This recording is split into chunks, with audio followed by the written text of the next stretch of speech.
सतगुरुदेव की जय। सर्वसंग से प्रार्थना है। सत्संग प्रारंभ हो रहा है। कृपया सत्संग स्थल पर शांतिपूर्वक विराजमान होकर के श्रद्धा से सत्संग सुने। परमेश्वर की प्यारी आत्माओं से पुनर्निवेदन है, सत्संग प्रारंभ हो रहा है। कृपया सत्संग स्थल पर शांतिपूर्वक विराजमान होकर के श्रद्धा से सत्संग सुने। सत सही।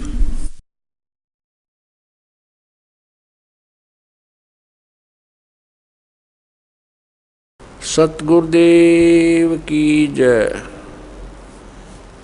बंदी छोड़ कबीर परमेश्वर जी की जय। बंदी छोड़ गरीबदास जी महाराज जी की जय। स्वामी रामदेवानंद जी गुरु महाराज जी की जय।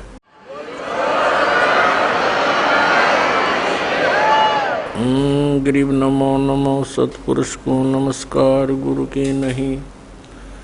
सुर नर मुनि जन साधुआ संतों सर्वस दी नहीं। सतगुरु साहिब संत सब दंडोतम प्रणाम। आगे पीछे मध हुए तिनको जा कुर्बान। नराकार निर्विषम काल जाल वैभंजनम निर्लेपम निज निर्गुणम अकल अनुबेशुंदनम।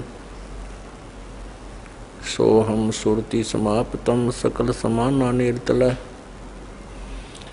उज्ज्वल हीरंबर हरदमम वे परवा अथा है वार पार नहीं मध्यतम। ग्रीव जो सुमर सिद्ध होई गणनायक गलताना। करो अनुग्रह सोई पारस पद परवाना।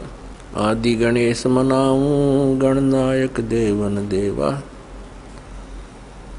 चरण कमलो लाऊं आदंत करूं सेवा।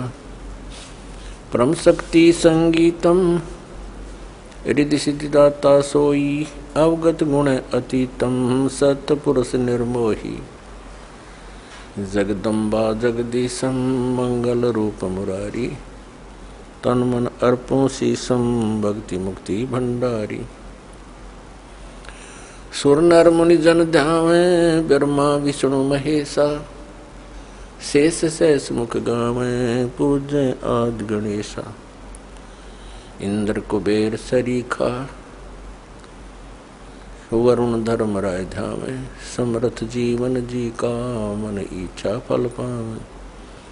33 कोटि अदारा धावे शेष 88।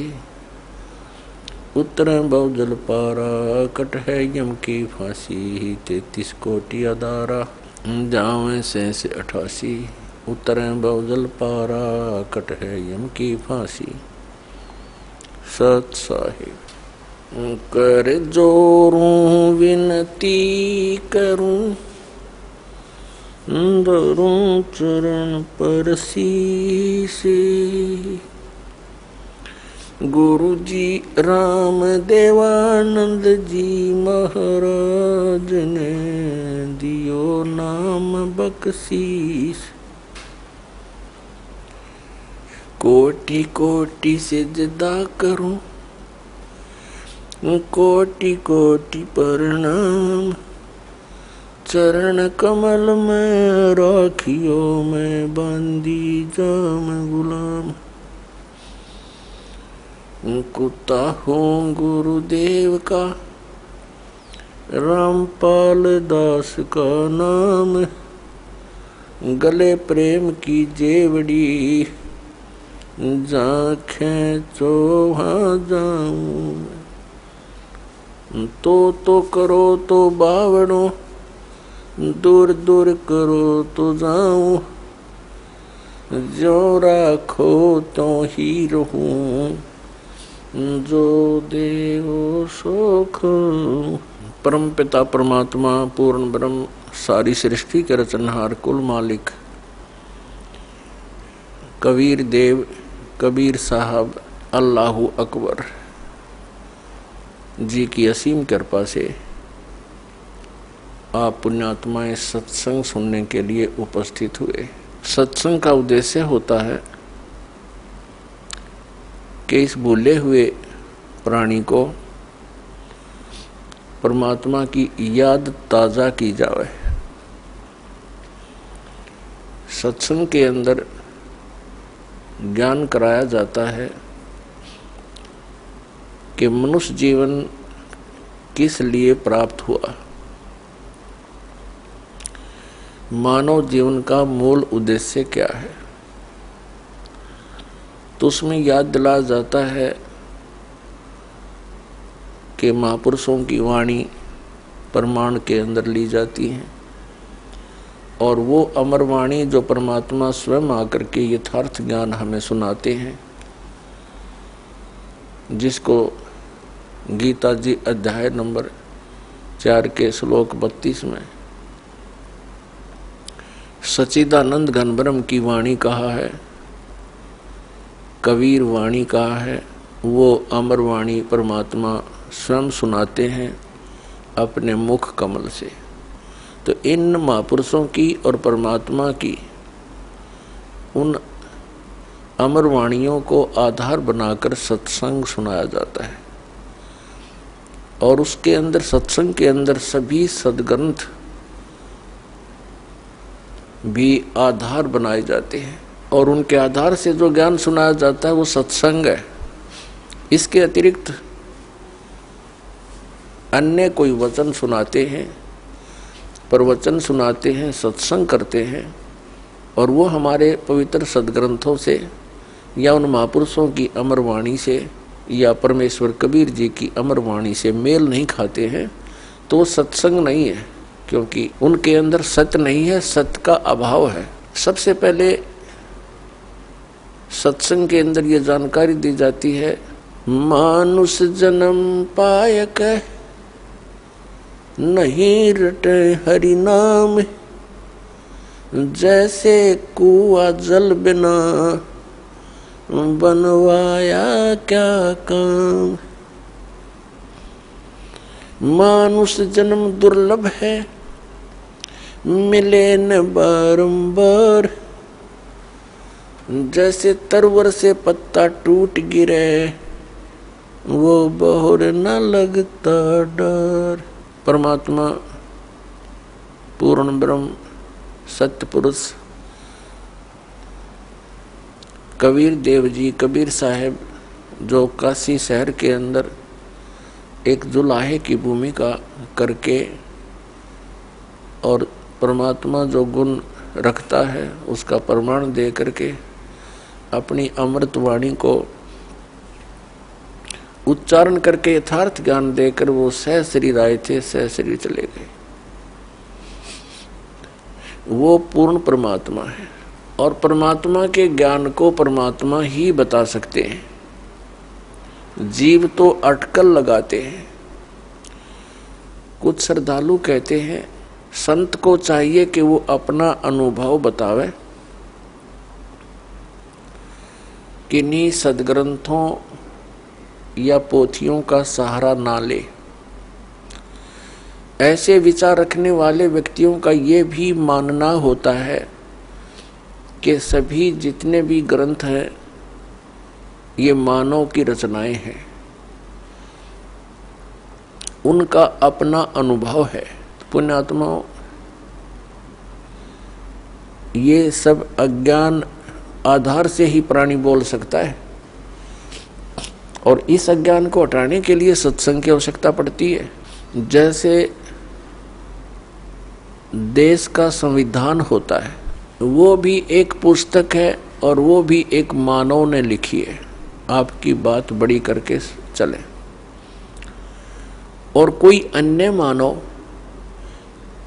अपने सत्र का और विधान बनाकर लिख दे और छपवा दे और बांट दे, तो उसकी क्या वैल्यू है, क्या यूज है, क्या लाभ हुआ उसका? वो व्यर्थ है।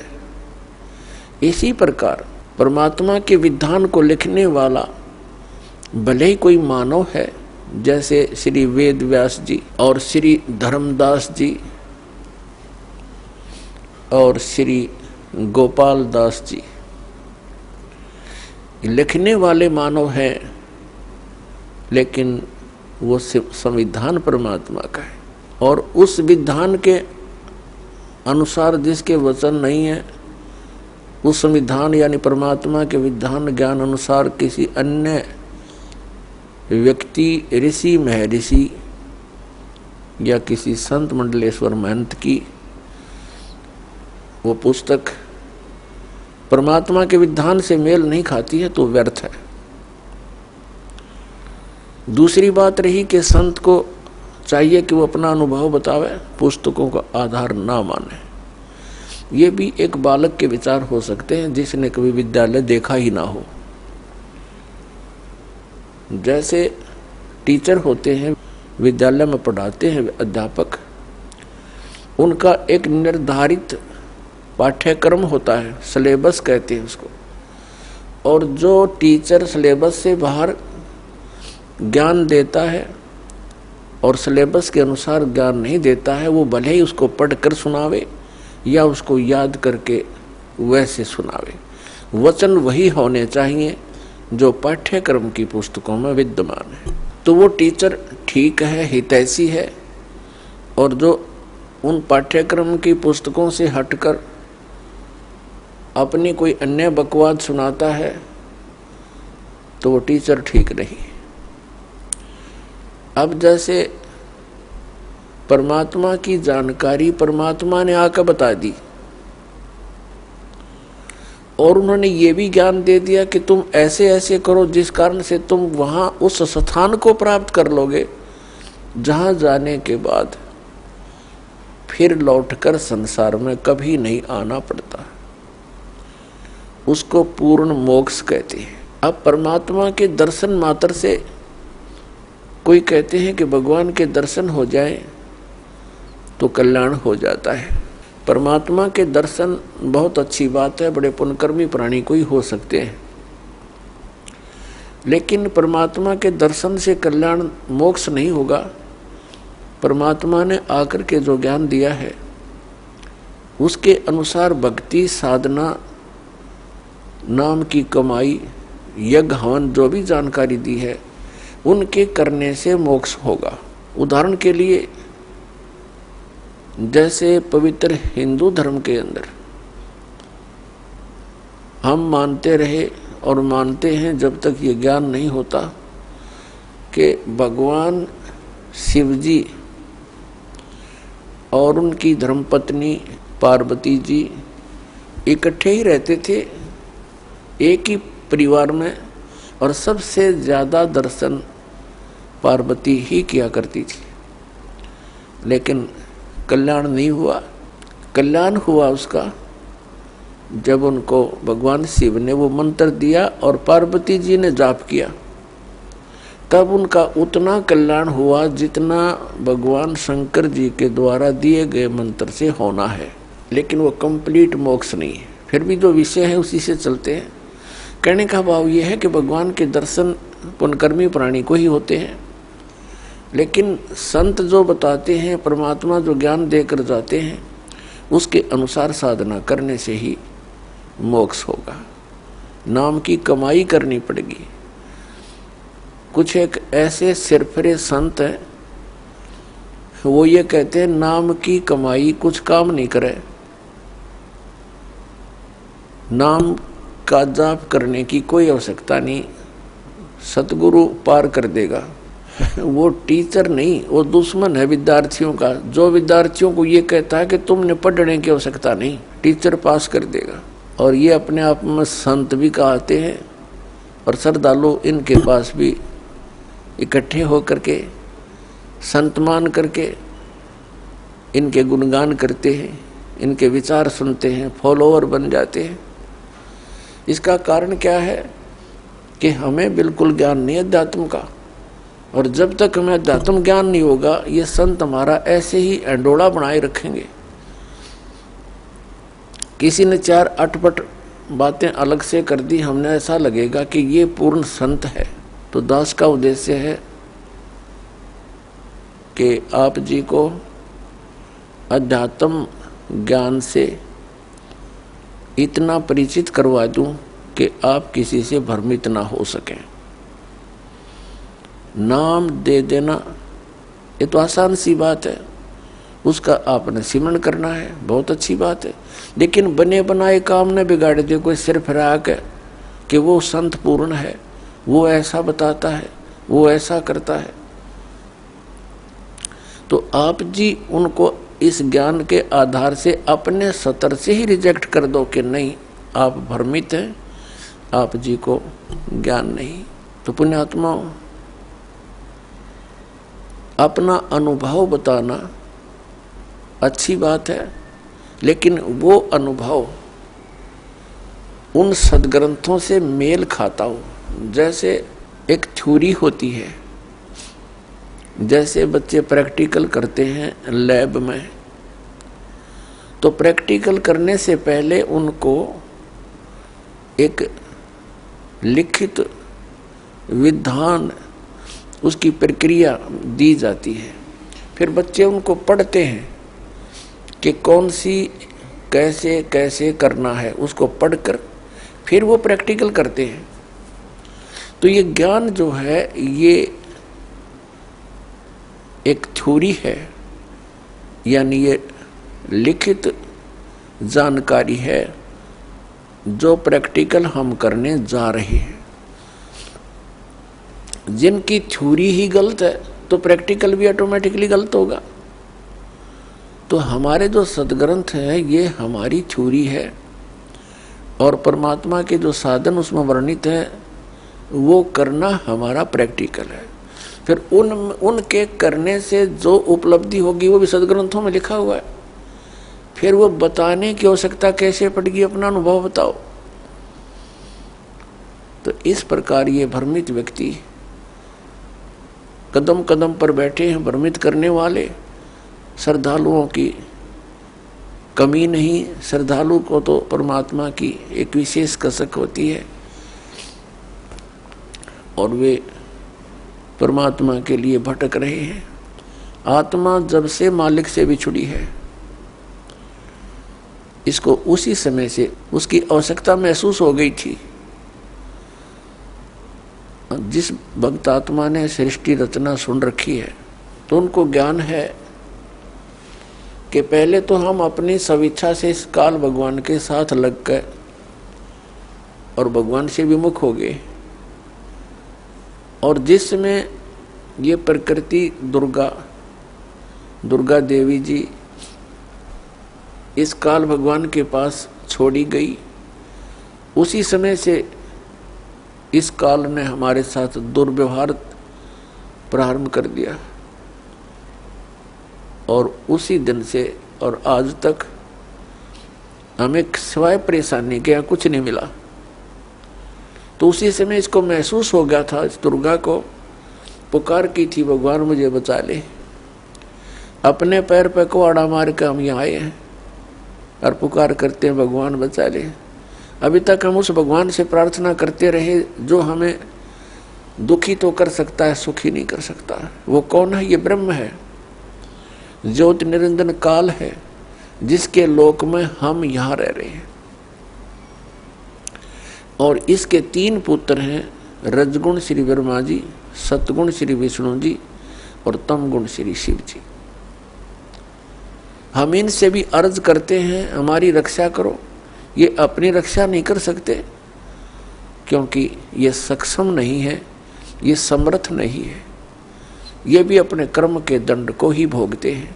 इनको इतना ही अधिकार दिया हुआ है कि जो जैसे कर्म करेगा वैसा ही फल तुम दे सकते हो, इससे हटकर आप कुछ नहीं कर सकते। ये केवल हमें अपना किया कर्म ही दे सकते हैं और ये काल भगवान के अधीन हैं, ये विवश हैं और अपने ही ये भाई बहन हैं।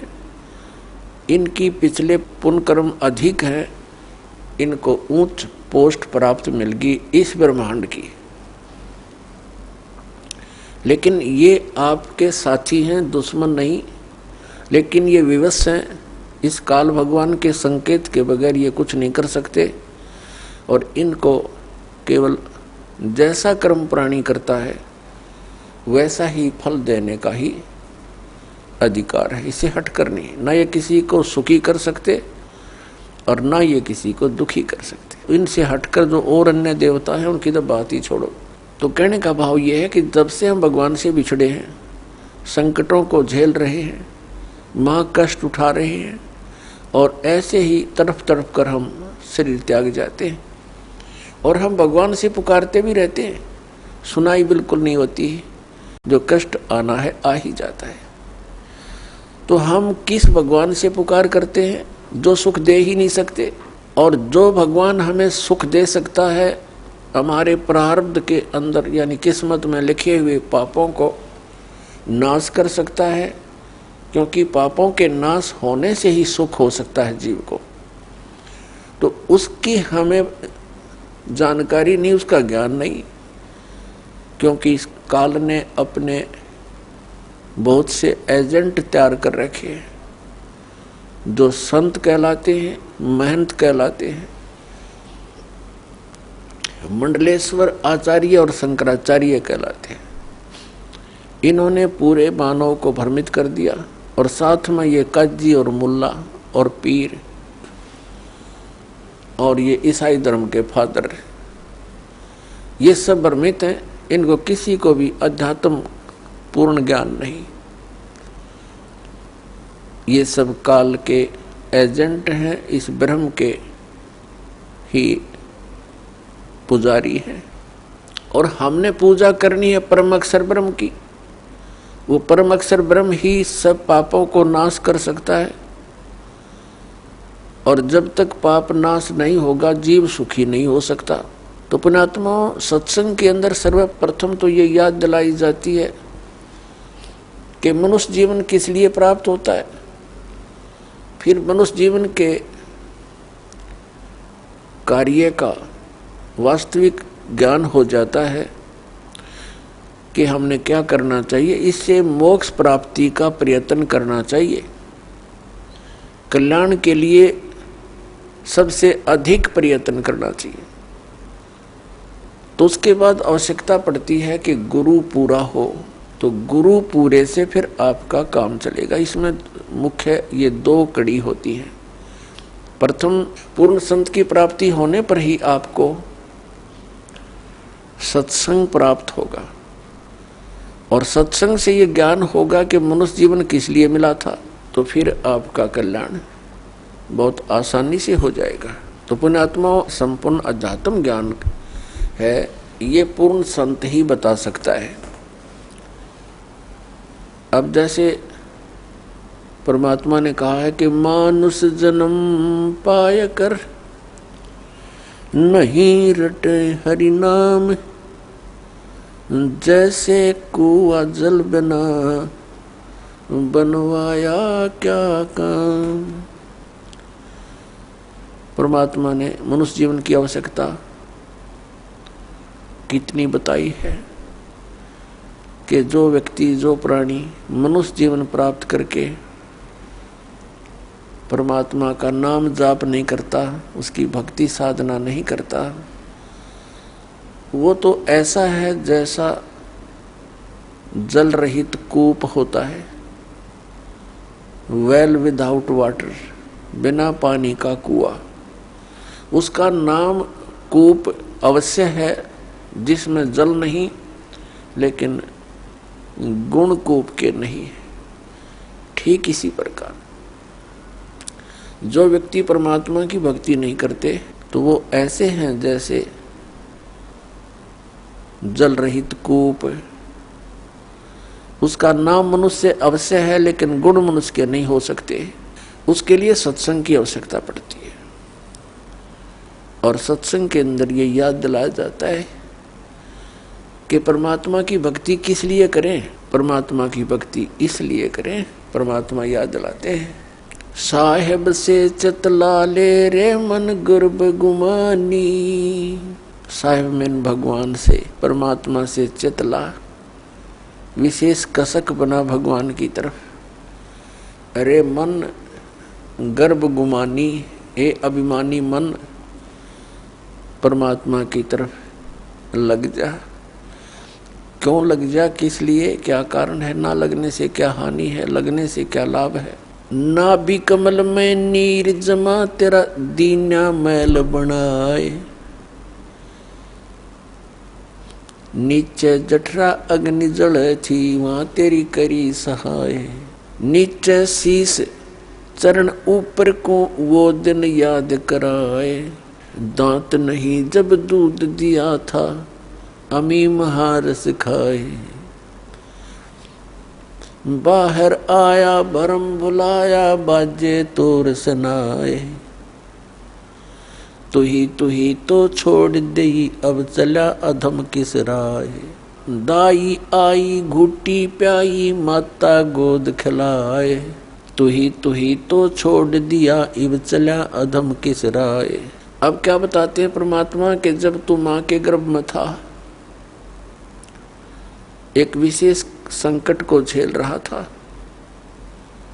नीचे को सिर था, ऊपर को पैर तेरे। और जब आपत्ति आती है, ये प्राणी परमात्मा को याद अवश्य करता है।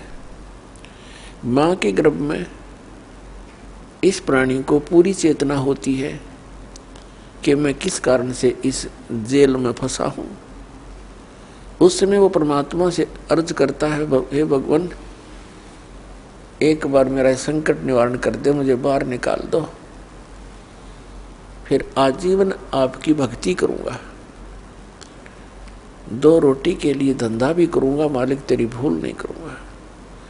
उस समय उसको अपने पिछले जन्म जन्मांतर की फिल्में देखने को मिलती हैं अपने ही अंतःकरण में, क्योंकि हमारे अंतःकरण के अंदर परमात्मा ने एक ऐसा सिस्टम कर रखा है कि जो भी काम हम करते हैं और जो भी अच्छी मंदी सोच हम अपने हृदय में बनाते हैं, वो सब रिकॉर्ड हो जाती है। जब तक जीव मोक्ष प्राप्त नहीं करता, तब तक उसके अंतःकरण में उसके सर्व कर्म अंदर फीड रहते हैं। और जब ये प्राणी संसार छोड़कर जाता है, धर्मराज के पास जाते ही उसकी वो किए हुए कर्मों की फिल्म ऑन हो जाती है। वहाँ इसको ये बताने की आवश्यकता नहीं पड़ती, तो नहीं ये गलत करा रही हो, नाट जा। वहाँ नाटने की गुंजाइश नहीं रहती कि मैंने ऐसा नहीं किया। तो उस फिल्म को देखता हुआ वो प्राणी अपने पिछले मनुष्य जीवन व्यर्थ किए हुए इसको बहुत याद आते हैं और बहुत रोता है। मैं कितना जालिम था, मुझे संतों ने चेताया भी, भक्ति करने लगा भी, छोड़ दिया, फिर उन्हीं मस्तियों में लगा रहा। परमात्मा की भक्ति ना करने से आज तक मैं भटक रहा हूँ। तो उस समय परमात्मा याद दिलाते हैं कि जब तू माँ के पेट में था, जब तो तू करा था, हे भगवान तू ही है सब कुछ, और आप एक बार मुझे इस माँ की पेट की कैद से बाहर निकाल दे, आपको कभी नहीं बोलूंगा। तो यहाँ परमात्मा कहते हैं बाहर आया और भरम बुलाया, अब चला अधम किस राह। ए नालायक, अब कौन सा रास्ता अपना लिया तूने। क्या बताते हैं कि 12 वर्ष खेलते बीते, लीना ब्याह करवा। पहले बचपन में ब्याह हो जाते थे, उस समय की वाणी है ये। 12 वर्ष खेलते बीते, लीना ब्याह करवा, और तरुणी नारी से बना गरबारी, अब चला मूल गवा।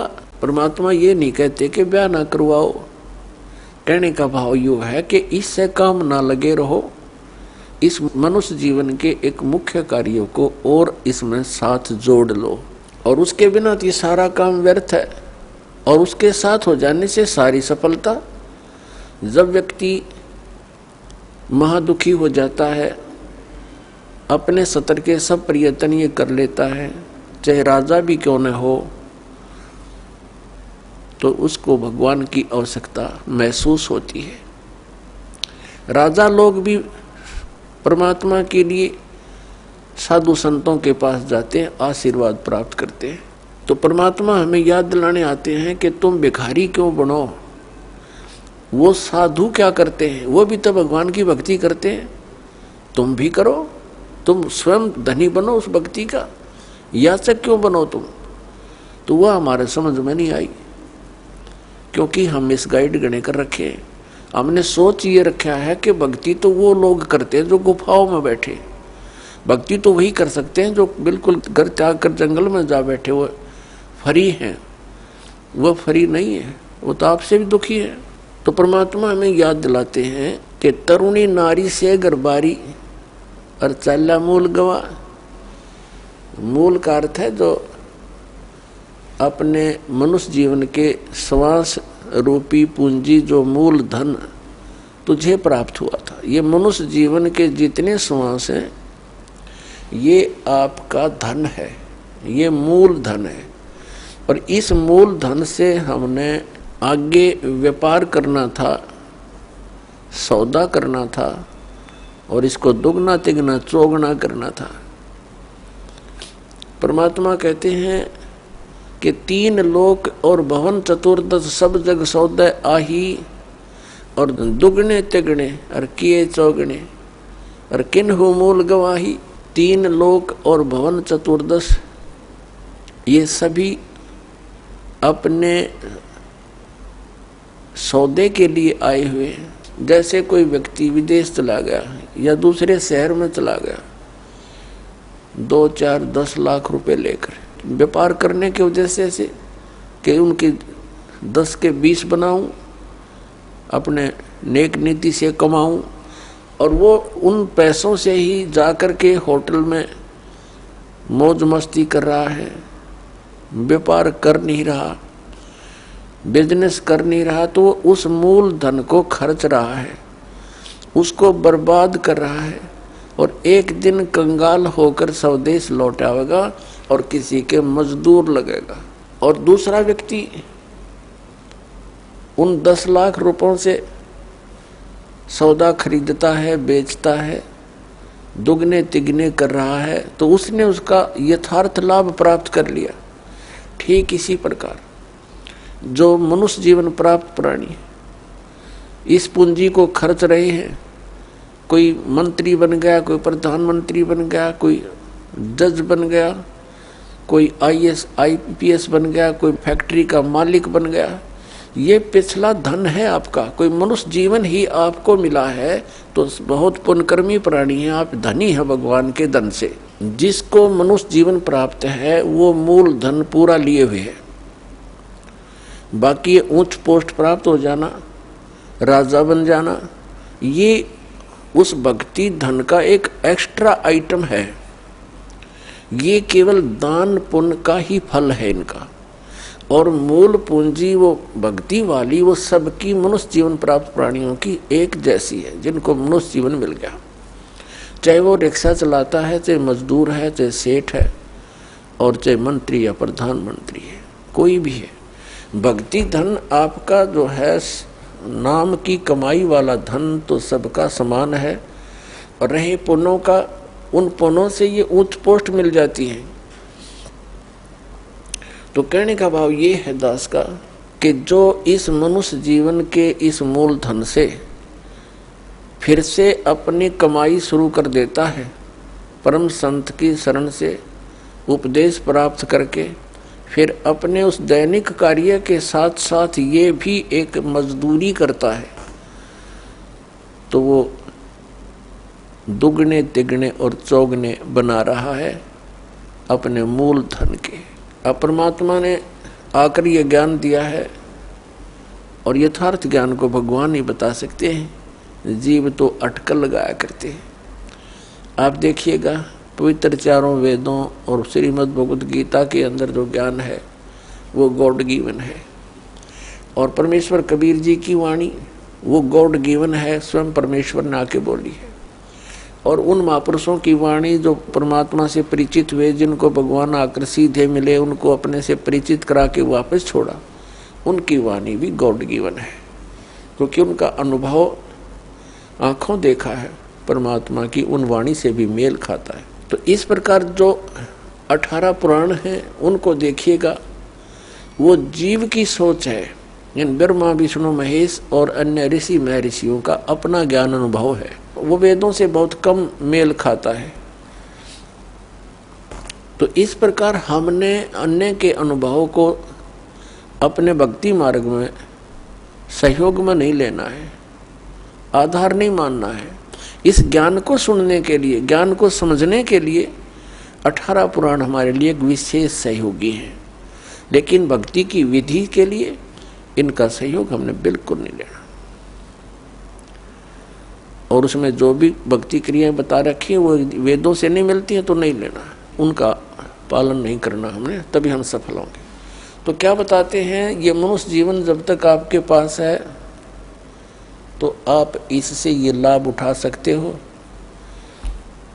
क्या बताया है कि लोहे जैसा ताव जात है, ये काया दे सराही, और 3 लोक और भवन चतुर्दश सब जग सौदे आही। जैसे कारीगर लोहे को गर्म करता है, उसको इतना गर्म कर देता है बहुत अधिक, और फिर उसको निकाल कर तुरंत उस पर चोटें लगाता है। गरम गरम लोहे पर चोट लगा करके वो जो वस्तु बनाना चाहता है बना सकता है। लोहे के जरा से भी ठंडा होने के उपरांत उसके ऊपर चाहे पूरे गणने झाड़ ले, चाहे घन मार ले, उसका कोई लाभ नहीं होगा। वो टेढ़ा मेढ़ा बन जाएगा, वो वस्तु नहीं बनेगी जिसके लिए प्रयत्न किया गया था। तो ये मनुष्य जीवन जिसका शांत हो जाएगा, जब तक मनुष्य जीवन है ये लोहा गर्म है, इस पर राम नाम की चोट मार के आप जो बनाना चाहते हो बना सकते हो। जब ये ठंडा हो जाएगा, मृत्यु हो जाएगी, फिर कुछ नहीं होते पाछे इसके श्राद्ध निकालते रहियो। वो तो ठंडा होने के बाद चोट मारनी है, और चाहे उसकी 13वीं करते रहियो, 13वीं 17वीं, वो तो लोहा ठंडा होने के बाद व्यर्थ प्रयत्न कर रहे हो। तो यहाँ क्या बताते हैं,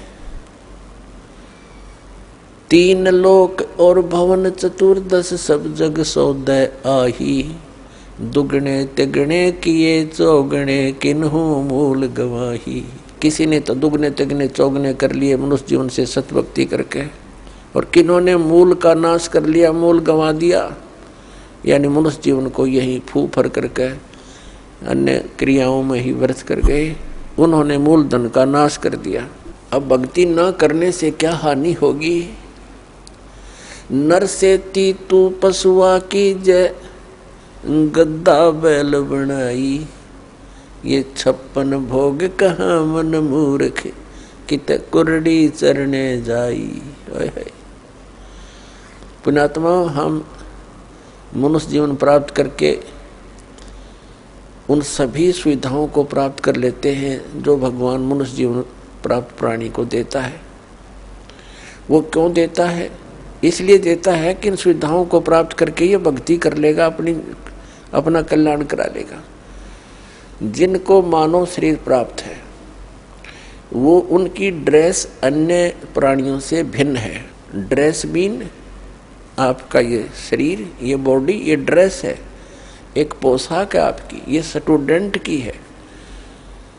और जो स्टूडेंट, जो विद्यार्थी अपना उद्देश्य को पूरा ना करके, पढ़ाई ना करके सिनेमा देखता है, गेम देखता है, बाहर बकवाद करता है, तो फिर क्या होगा? वो अपना जीवन नाश कर रहा है, वो अपने उद्देश्य से भटक चुका है।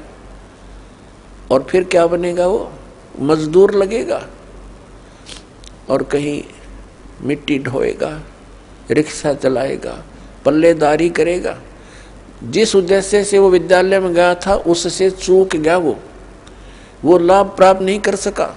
ठीक इसी प्रकार आप जी जिनको भी मानव शरीर प्राप्त है, चाहे वो रिक्शा चालक है, चाहे कोई मजदूर है, चाहे कोई धनी व्यक्ति है, चाहे अधिकारी कर्मचारी है, या कोई मंत्री, प्रधानमंत्री, मुख्यमंत्री, राष्ट्रपति है, ये सब स्टूडेंट हैं।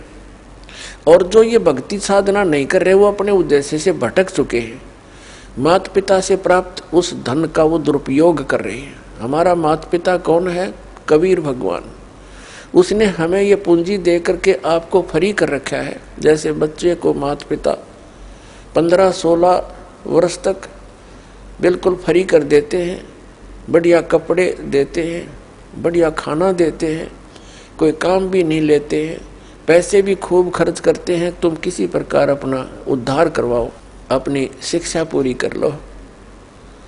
तो पुण्यात्माओं, परमात्मा ने आपको वो धन देकर यहाँ एक विशेष ड्रेस पर रखी है। इसमें विशेष सुविधाएं हैं जिससे आप भक्ति कर सकते हो। बच्चे को इसलिए सुविधा दी जाती है, विद्यार्थी को, कि इन सुविधाओं को प्राप्त करके ही वो पढ़ाई कर सकता है, तभी सफल हो सकता है।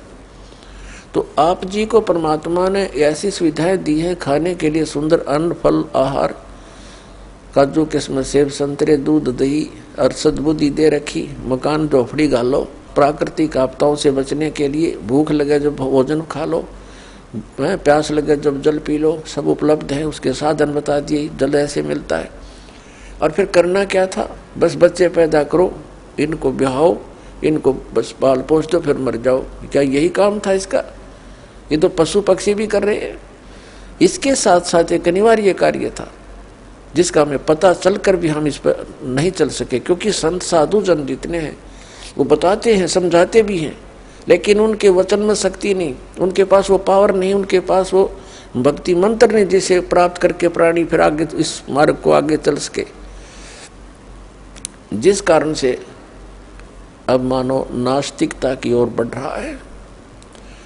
तो मनुष्य जीवन आपको प्राप्त हुआ, इसकी उपलब्धि ना करने से, भक्ति ना करने से फिर क्या होगा? नर से तीतू पशुआ की जय गद्दा बैल बनाई, ये 56 भोग कहा मन बोरे, कहीं कुरड़ी चरने जाई। पुण्यात्मा, जब तक हम सत्संग नहीं सुनते तब तक हमारे ऊपर इस काल के माया रूपी भांग का घना नशा होता है। कबीर साहब कहते हैं, कबीर ये माया अटपटी सब गट आण अड़ी, और किस किस ने समझाऊं या कुएं भांग पड़ी। जिस संसार में हम रह रहे हैं यहाँ प्रत्येक व्यक्ति के एक ही विचार हैं और एक जैसे ही उसकी गाइडलाइन होती है। अपने बच्चे को शिक्षा के लिए भेजते हैं तो भी उद्देश्य यही बताते हैं कि तेरा रोजगार ठीक हो जाएगा।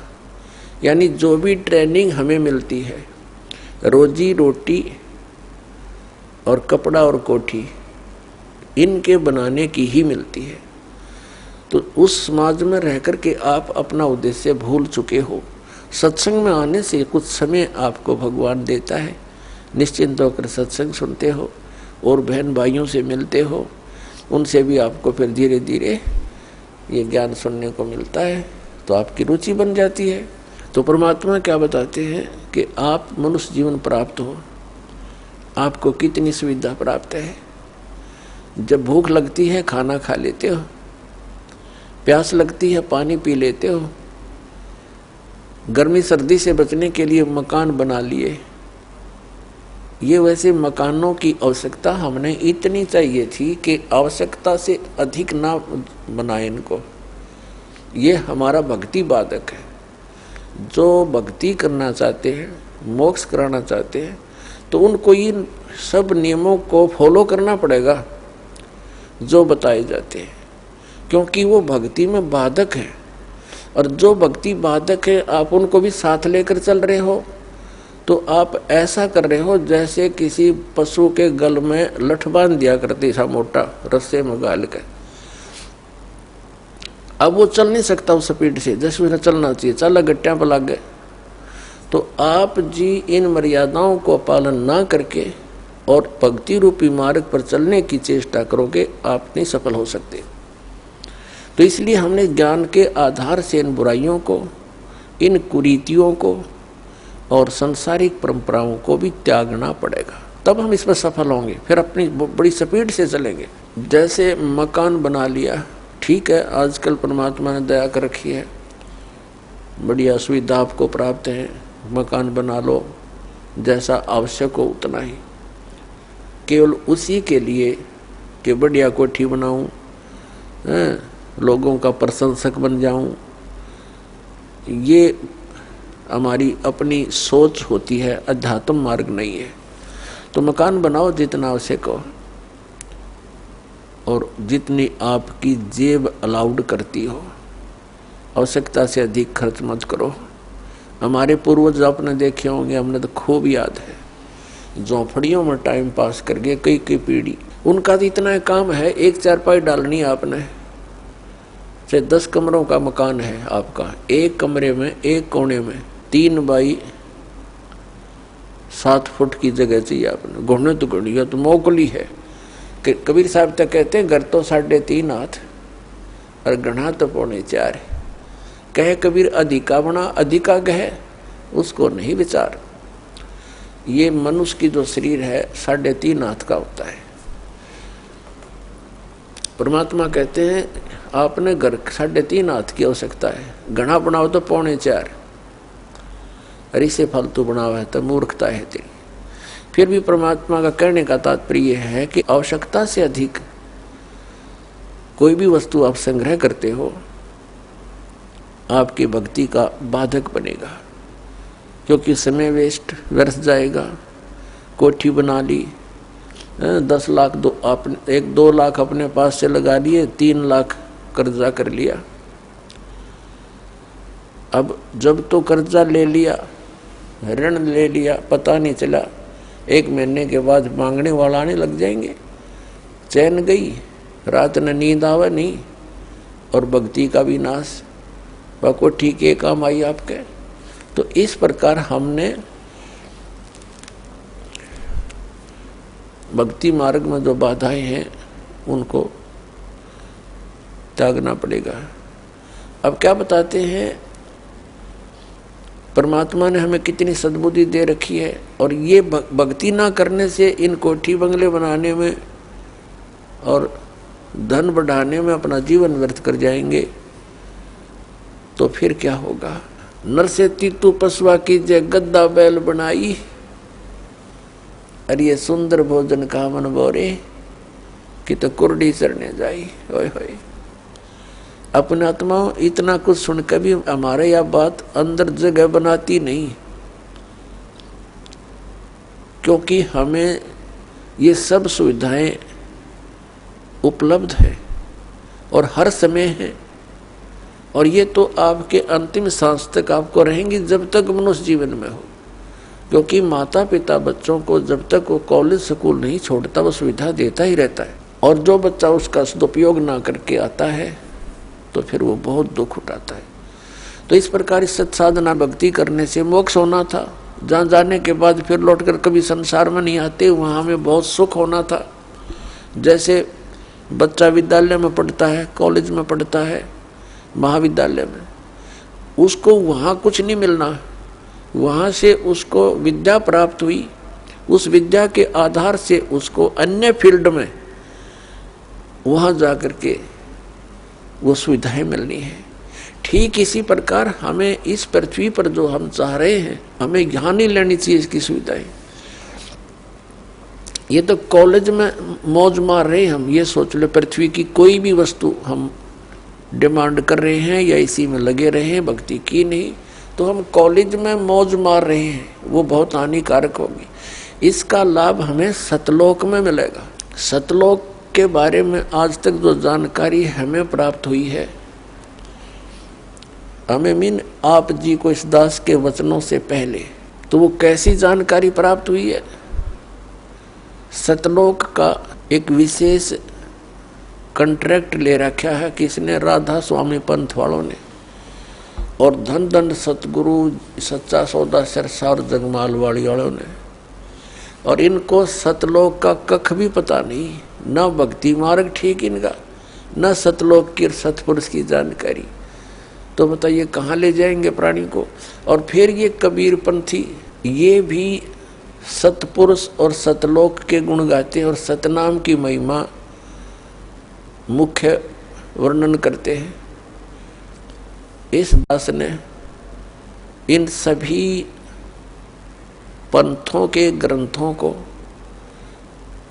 बहुत गहराई से जाना, समझा, पढ़ा, और फिर परमात्मा से प्राप्त उस यथार्थ ज्ञान से तुलना की।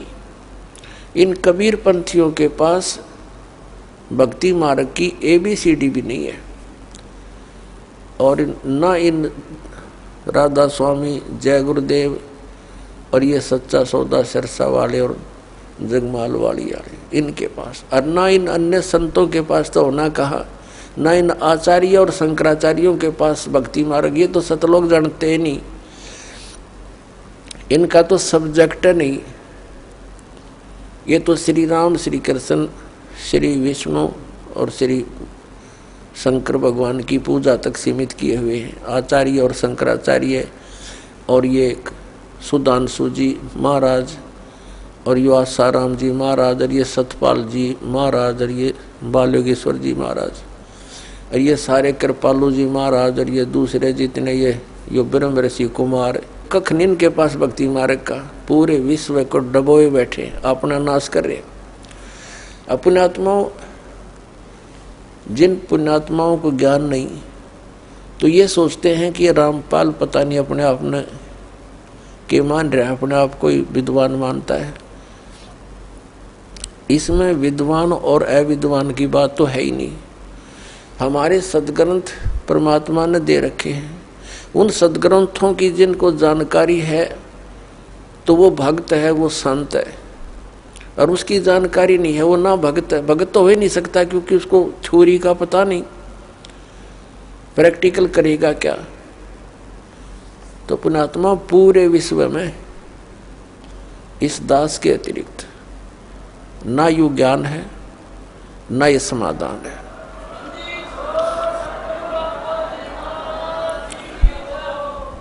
ये वचन प्रथम बार कोई सुनता है तो उसको खटकते हैं, लेकिन समय आने पर ये अच्छे भी लगेंगे, मीठे लगेंगे। एक बार परमेश्वर कबीर जी ने गोरखनाथ जी से वार्ता करते समय कहा था कि गोरखनाथ मैं सबन का गुरुआ। परमात्मा ने कहा था मैं सबका गुरु हूँ, उस्ताद इस अध्यात्म मार्ग में। तो गोरखनाथ जी कहने लगे तुम मेरा वचन मोह लग गए कड़ुआ, कि आपकी बात मुझे अच्छी नहीं लगती, आप कहते हो मैं सबका गुरु हूँ। तो परमात्मा ने कहा कि कड़ुआ लगे सो मीठा होई, हमारी बात पतीजे जोई। पतीजे माने विश्वास करें। परमात्मा ने कहा था ये जो कड़ुआ लगे सो मीठा होई। आज आपके या गले नहीं उतरी ये बात कि मैं सबका गुरु हूँ, मैं सदगुरु हूँ, वो अलग बात है, लेकिन कड़ुआ लगे सो मीठा होई, हमारी बात पतीजे जोई। विश्वास करो, मैं जो बता रहा हूँ इस पर करके देखो, अध्ययन करो, सदग्रंथों को चेक करो, फिर ये बात आपको सच्ची महसूस होगी जो दास ने अभी कहा था। तो प्रसंग जो चल रहा है वहीं आते हैं। ये जितने भी हैं, विशेषकर राधा स्वामी पंथ, जय गुरुदेव पंथ, ये सच्चा सौदा सरसा वाले और जगमाल वाली वाले और ये ठाकुर जी वाले, एक दनोद भिवाणी वाले, ये सारे नरे बबुल के बीज उग गए, पेड़ उग गए। अपने आत्माओं ये बताते हैं कि सतलोक में परमात्मा निराकार है, और इन्हें ना सतलोक का पता। सतलोक क्या है?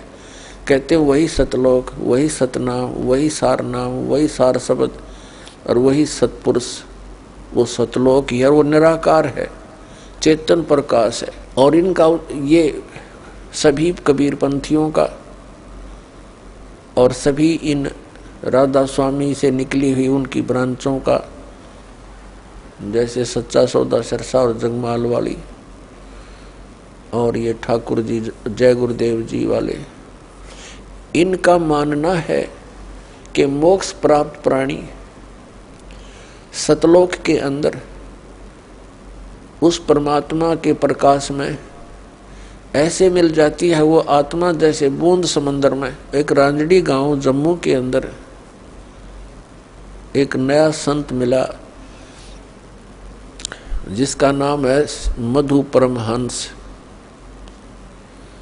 और वो भी कबीर पंथी कहलाता है। और सतलोक को कैसे डिफाइन करता है?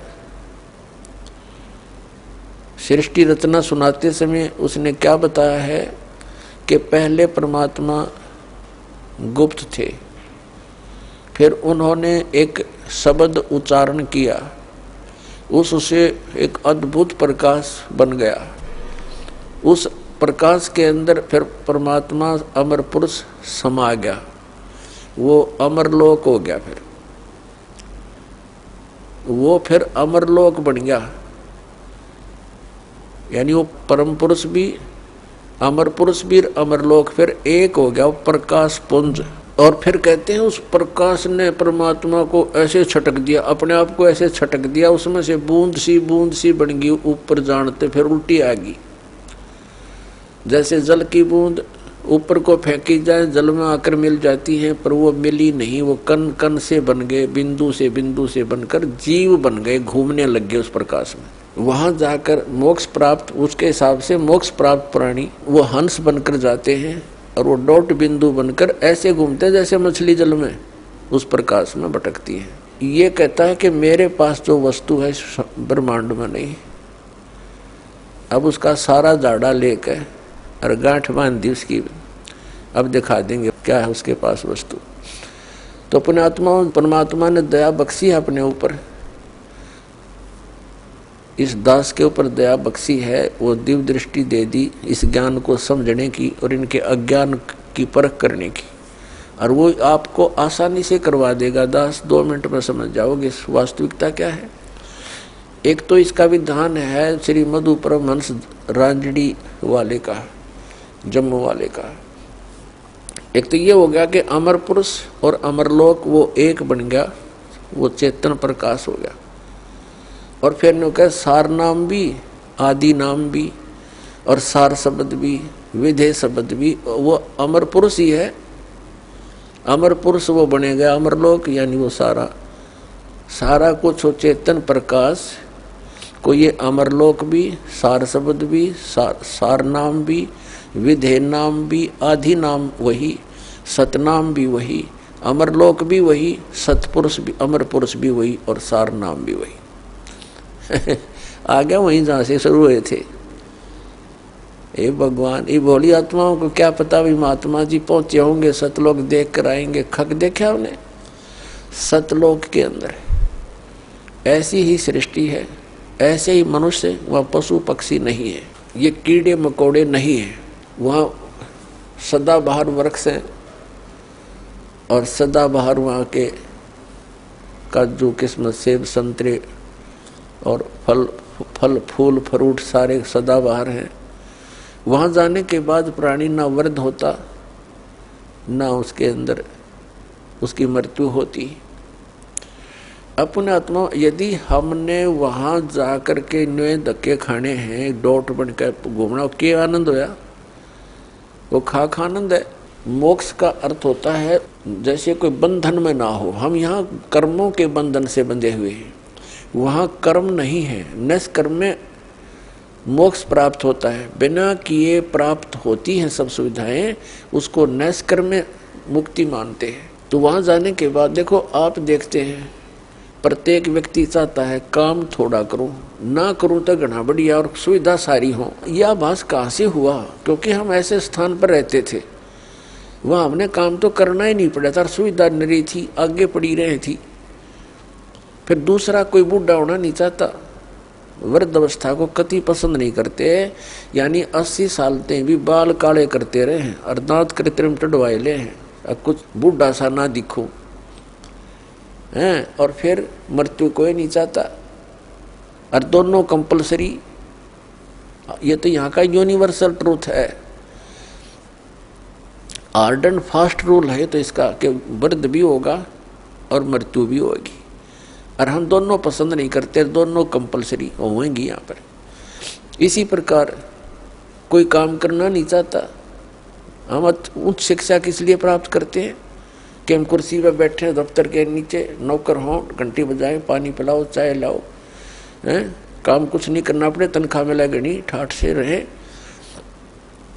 तो ये हमारी प्रवृत्ति जो यहाँ हम एक नकल कर रहे हैं, एक लकीर पीट रहे हैं सतलोक के उस सुख को भूल कर, उसको छोड़कर, और वो वहीं प्राप्त हो सकती है बबूल के पेड़ पर। यदि कोई आम खोज रहा है बबूल के वन में और वहाँ कोई आम ढूंढ रहा है, उस जैसा मूर्ख नहीं। तो हम इस बबूल के वन में, इस काल के लोक में, और वो सुख खोज रहे हैं सतलोक वाले। यहाँ के स्वर्ग महास्वर्ग में भी वो सुख नहीं है। तो वो बातें परमात्मा ने हमें याद दिलाई हैं। तो प्रसंग चल रहा है कि सतलोक के अंदर आपको मनुष्य शरीर मिलेगा। वहाँ 3 पोर्शन है सतलोक के। जैसे अपने कैपिटल है, राजधानी है दिल्ली, और दिल्ली एक स्टेट भी है। तो दिल्ली का जो बाह्य दिल्ली है, ग्रामीण क्षेत्र है जो, वो तो समझो बाहर की दिल्ली। फिर बीच का बाजार आ गया, और फिर प्रधानमंत्री यानी अपना सेक्रेटरीट जो राजधानी स्थल है। ऐसे ही वहाँ का विभाजन है। तो बाह्य जो क्षेत्र है कति बाहर के साइड का सतलोक का, उसमें बाग बगीचे, फल, झरने, नदियाँ बह रही है। उसके नेक्स्ट जो सेकंड पोर्शन है उसके अंदर पूरे आपके बहुत सुंदर सुंदर महल बने हुए जो खाली पड़े हैं, जहाँ से आप आए हो छोड़कर। एक एक परिवार का पूरा द्वीप है।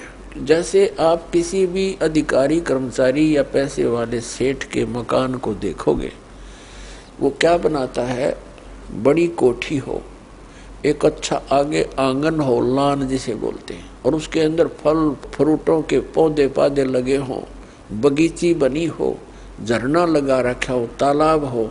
इस तरह की हम सुविधा खोजते हैं।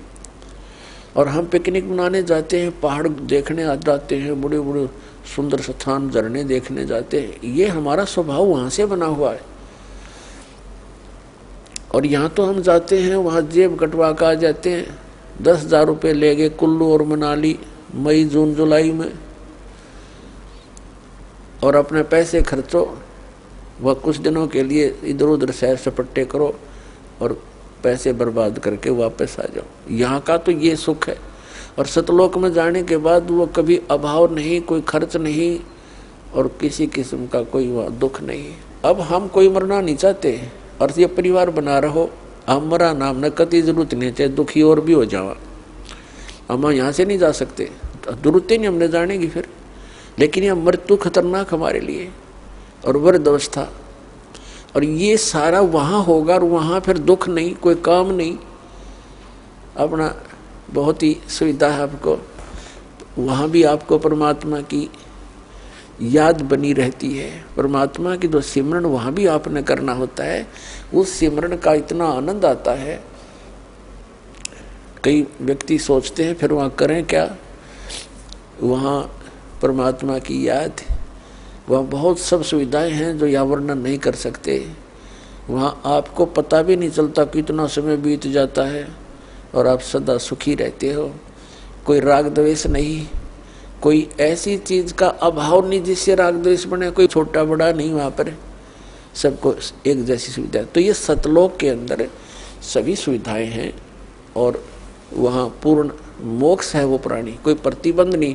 क्योंकि जितने भी यहाँ कानून बनाए जाते हैं निकम्मे आदमियों के लिए बनते हैं। जो नागरिक अच्छे होते हैं वो तो वैसे अपना सद्भावना से रहते हैं, वो कोई अपराध करते नहीं। तो वहाँ सभी नागरिक सही हैं, उनका कोई द्वेष नहीं, राग नहीं, क्योंकि यहाँ से वही प्राणी जाएगा जिसका नेचर सुधर जाएगा और भक्ति धन हो जाएगा। तो यहाँ आपका व्यवहार और स्वभाव सुधारने के लिए प्रैक्टिकल कराया जाता है।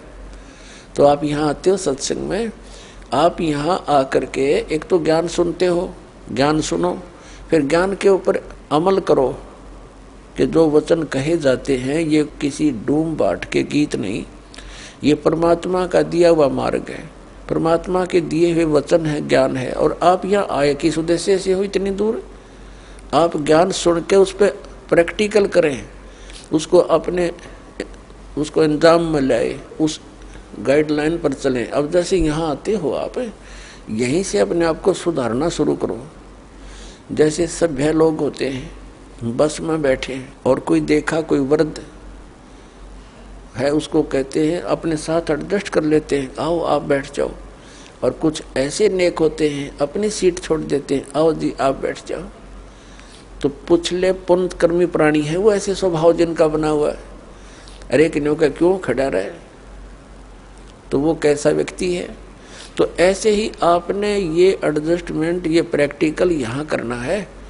किसी चीज़ की कोई अभाव हो भी जाए तो उसमें ज़्यादा व्याकुल नहीं हो, अपने आप को एडजस्ट करना सीखे, एक दूसरे को अपने साथ सेट करके अपना टाइम ऐसा बढ़िया बिताओ। 3-4 दिन यहाँ रहो इतने, तो इसी प्रकार उन्हीं को वहाँ जाएगा जिसका स्वभाव भी बदलेगा और आपका अंदर अभिमान कम हो जाएगा। अभिमानी प्राणी वहाँ नहीं जा सकता। तो यहाँ से आपको बिल्कुल सुधार के और भक्ति से परिपूर्ण करके तो वहाँ भेजा जाएगा। तो वो व्यक्ति फिर वहां जाकर एक सभ्य समाज बन जाएगा। वहां विकार होते ही नहीं, क्योंकि वो शरीर ऐसा नहीं है, वहां विकार नहीं। तो कहने का भाव ये है कि वहां जाकर के हमने वो सब सुख प्राप्त होंगे। अब प्रसंग चला है कि परमात्मा की भक्ति किस लिए करें, ना करने से क्या हानि है, करने से क्या लाभ है। तो क्या बताते हैं कि नर से तीतु पशुआ कीजे, गद्दा बैल बनाई, ये 56 भोग कहाँ मन बोरे, कहीं कुरडी चरने जाई।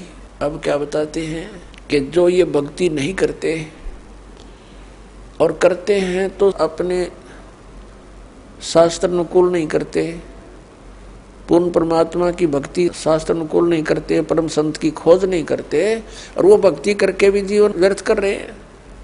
क्या बताते हैं कि सुखदेव ने 84 भुगती बना पजावे खरवो, तेरी क्या बुनियाद पुरानी तू पेंडा पंथ पकड़वो हो।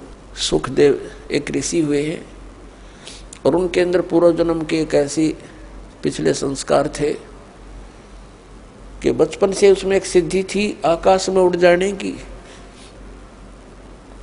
आकाश में उड़ जाने की सिद्धि थी। पुण्यात्मा, आज कोई व्यक्ति इस संसार में ऐसा हो कि आकाश में उड़ जा, सारा विश्व उसके साथ हो ले, भगवान मान का पूजने लग जाए, क्योंकि हम अध्यात्म मार्ग से इतनी दूर हैं, अध्यात्म ज्ञान से हम बहुत दूर हैं। और परमात्मा क्या बताते हैं कबीर जी कि सुखदेव ऋषि आकाश मार्ग से स्वर्ग चला जाता था और उसने गुरु धारण नहीं कर रखा था। तो सबसे पहले सत्संग में ज्ञान दिया जाता है कि भक्ति की आवश्यकता क्यों पड़ी, फिर भक्ति के लिए किन किन वस्तुओं की आवश्यकता है। तो सबसे पहले गुरु होना चाहिए। सुखदेव ऋषि जी का गुरु नहीं था और पिछले जन्म की उसकी भक्ति से बैटरी चार्ज थी। अब जैसे किसी के घर इन्वर्टर होता है, इन्वर्टर की बैटरी फुल हो चुकी हो और चार्जर हटा दिया जाए तो फिर भी काम करती है, बल्ब भी जलते हैं, पंखे भी चलते हैं, वो अपना काम कर रही है। लेकिन चार्जर ना लगने से वो फिर एकदम डाउन हो जाएंगी बैटरी उसकी और सब सुविधाएं खत्म हो जाएंगी। तो ऐसे पूर्व जन्म की जिनकी बैटरी चार्ज है, आज कोई प्रधानमंत्री बन गया, कोई राष्ट्रपति, कोई अन्य पोस्ट प्राप्त है या कोई अन्य फैक्ट्री मालिक है, तो वो पिछली बैटरी चार्ज है, इन्वर्टर काम कर रहा है, लेकिन उन्हें चार्जर नहीं लगा रखा, फिर वो एकदम फ्यूज होंगे तो एकदम उनके जो सब सुविधाएं बंद हो जाएंगी। जैसे आप देखते हो, पुण्यात्मा, एक आधा ऐसा उदाहरण है, कलेजा फटने को हो जाता है। अब हम क्या चाहते हैं, मंत्री बने, प्रधानमंत्री बन जाए, सुखी हो जाएंगे। एक पोलैंड देश का पूरा मंत्रिमंडल, पूरा कैबिनेट, जिसमें मंत्री भी, प्रधानमंत्री भी और एमपी भी, देखो उनकी साथ बोल दी, एक का विमान में बैठ कर किसी का शोक व्यक्त करना चाहते मुंह काढ़े, और वो विमान दुर्घटनाग्रस्त हो गया। कहते 95 सदस्य थे उसके अंदर, जहाज के अंदर 95 के 95 मर गए। और उनकी कितनी आशाएं थी, कितनी उच्च पोस्ट थी उनके पास, और क्या लेकर गए इस गंदे संसार से। तो पुण्यात्मा, इन बातों को आधार बनाना पड़ेगा अपने। तो उनकी बैटरी वह खत्म हो चुकी थी, वह जब डिस्चार्ज हुई सारी सुविधाएं खत्म और मिट्टी में, ये भूत बने आंडेंगे वहां पर। एक दिन एक व्यक्ति बता रहा था वैसे भी, और एक दिन समाचार पत्र में पढ़ा था हमने, 5-6 वर्ष पहले की बात है। एक बहुत बड़ा राजनेता था, उसके साथ 1-2 घर का सदस्य था, 4-5 उसके चेले चपटे। वो उसका हेलीकॉप्टर जो है एक्सीडेंट हो गया, मर गए सारे। अब वो उस गांव में जहां हेलीकॉप्टर गिरा था भूत बनकर वहां धक्के खा रहे हैं और गांव वालों को दुखी कर रहे हैं। वो कहते हैं हमारा यहाँ प्लेटफार्म बनाओ, कोठी बनाओ, हमारी यहाँ रहा करेंगे। कोई ये भूत बात सेवड़ा सेवड़ा बुलाया, उन्होंने पूछा था सीकरी, तब उन्होंने उसको बताया कि हमारा यहाँ वो बनाओ कोठी, हम रहा करेंगे। उनकी फिर वो एक चबूतरा सा बना के वो 4-4 ईंट ला के सारे की नरी नरी कोठी बना रखी इतने, अब वहाँ कोठी बनाए बैठे हुए। तो परमात्मा कहते हैं जो काम नहीं करा, जो करना था इस मनुष्य जीवन से वो किया नहीं, बकवादों में यह मूल धन नष्ट कर दिया। वह बैटरी होगी, डिस्चार्ज चार्जर था नहीं, एकदम सब सुविधाएं। कहाँ गई वह प्रभुता, कहाँ गए वो धन, स्टार्ट लो हेलीकॉप्टर ने, वो ले डूबा उसको। तो यहाँ परमात्मा हमें याद दिलाते हैं कि सुखदेव ने 84 भुगती, बना पजावे खरवो, तेरी क्या बुनियाद पुरानी, तू पेंडा पंथ पकड़वो। अब सुखदेव ऋषि की बैटरी चार्ज थी पिछले जन्म की, और उस बैटरी चार्ज से वो पहुंच जाता था वहां स्वर्ग के अंदर, ऊपर के लोकों में। तो वहां के जो कॉमन स्वर्ग है, ये स्वर्ग क्या है, ये रेस्टोरेंट है। एक तो प्राइवेट रेस्टोरेंट होते हैं, उनमें तो कोई डट जाके पैसे वाला। एक सरकारी होते हैं, उनमें सरकारी अधिकारी ही रुक सकते हैं। ये पहुंच गया एक दिन, ये जाता था कॉमन स्वर्ग, इंद्र वाले स्वर्ग में। फिर ये पहुंच गया भगवान विष्णु जी के लोक में। प्रत्येक इन भगवानों के लोकों में इसी तरह रेस्टोरेंट बने हुए हैं, और ये भी अपना काम ऐसे ही चला रहे हैं। उनका ये टैक्स लगाते हैं जो यहाँ से पुण्यकर्मी प्राणी जाते हैं, जैसे एक होटल वाला चार्ज रख देता है, उसका महीने का या जैसा भी घंटों का हिसाब से वो खर्चा लेता है। सुखदेव ऋषि जब पहुंचे स्वर्ग में, वहाँ के होटल में, विष्णु जी वाले बड़े होटल में, तो वहाँ एक रूल बना रखा उन्होंने कि जिसने गुरु धारण कर रखा हो वही व्यक्ति यहाँ आ सकता है, इसमें सटे पा सकता है। अब सुखदेव ऋषि का कोई गुरु नहीं था, बैटरी चार्ज पिछले जन्म के पुण्य कर्मों के कारण वो आकाश में फिर रहा था। तो वहाँ के जो पहरेदार थे, सेवादार थे उस होटल के, उन्होंने मना कर दिया कि ऋषि जी आपका कोई गुरु है नहीं, इसमें एंट्री नहीं हो सकती आपकी। वो अड़ गया उनके साथ कि तुम पहले व्यक्ति देखे हो हमने, मैं तो ऐसे जाता हूँ, वहाँ भी जाता था, इंद्र के लोक में जाता था। उन्होंने कहा जी वहाँ जाते होगे पर यहाँ नहीं जा सकते आप, ये भगवान विष्णु का आदेश है। उसने कहा कि मेरे को विष्णु जी से मिलाओ। वो तांडी पाक रहा था, हल्दी की गांठ से पंसारी बन गया। अब उन पहरेदारों ने जाके बता दिया कि भगवान ऐसे ऐसे एक सुखदेव नाम के ऋषि हैं, उनका कोई गुरु है नहीं, और उन्होंने हट कर रखा है अंदर प्रवेश करने की, आपका क्या आदेश है।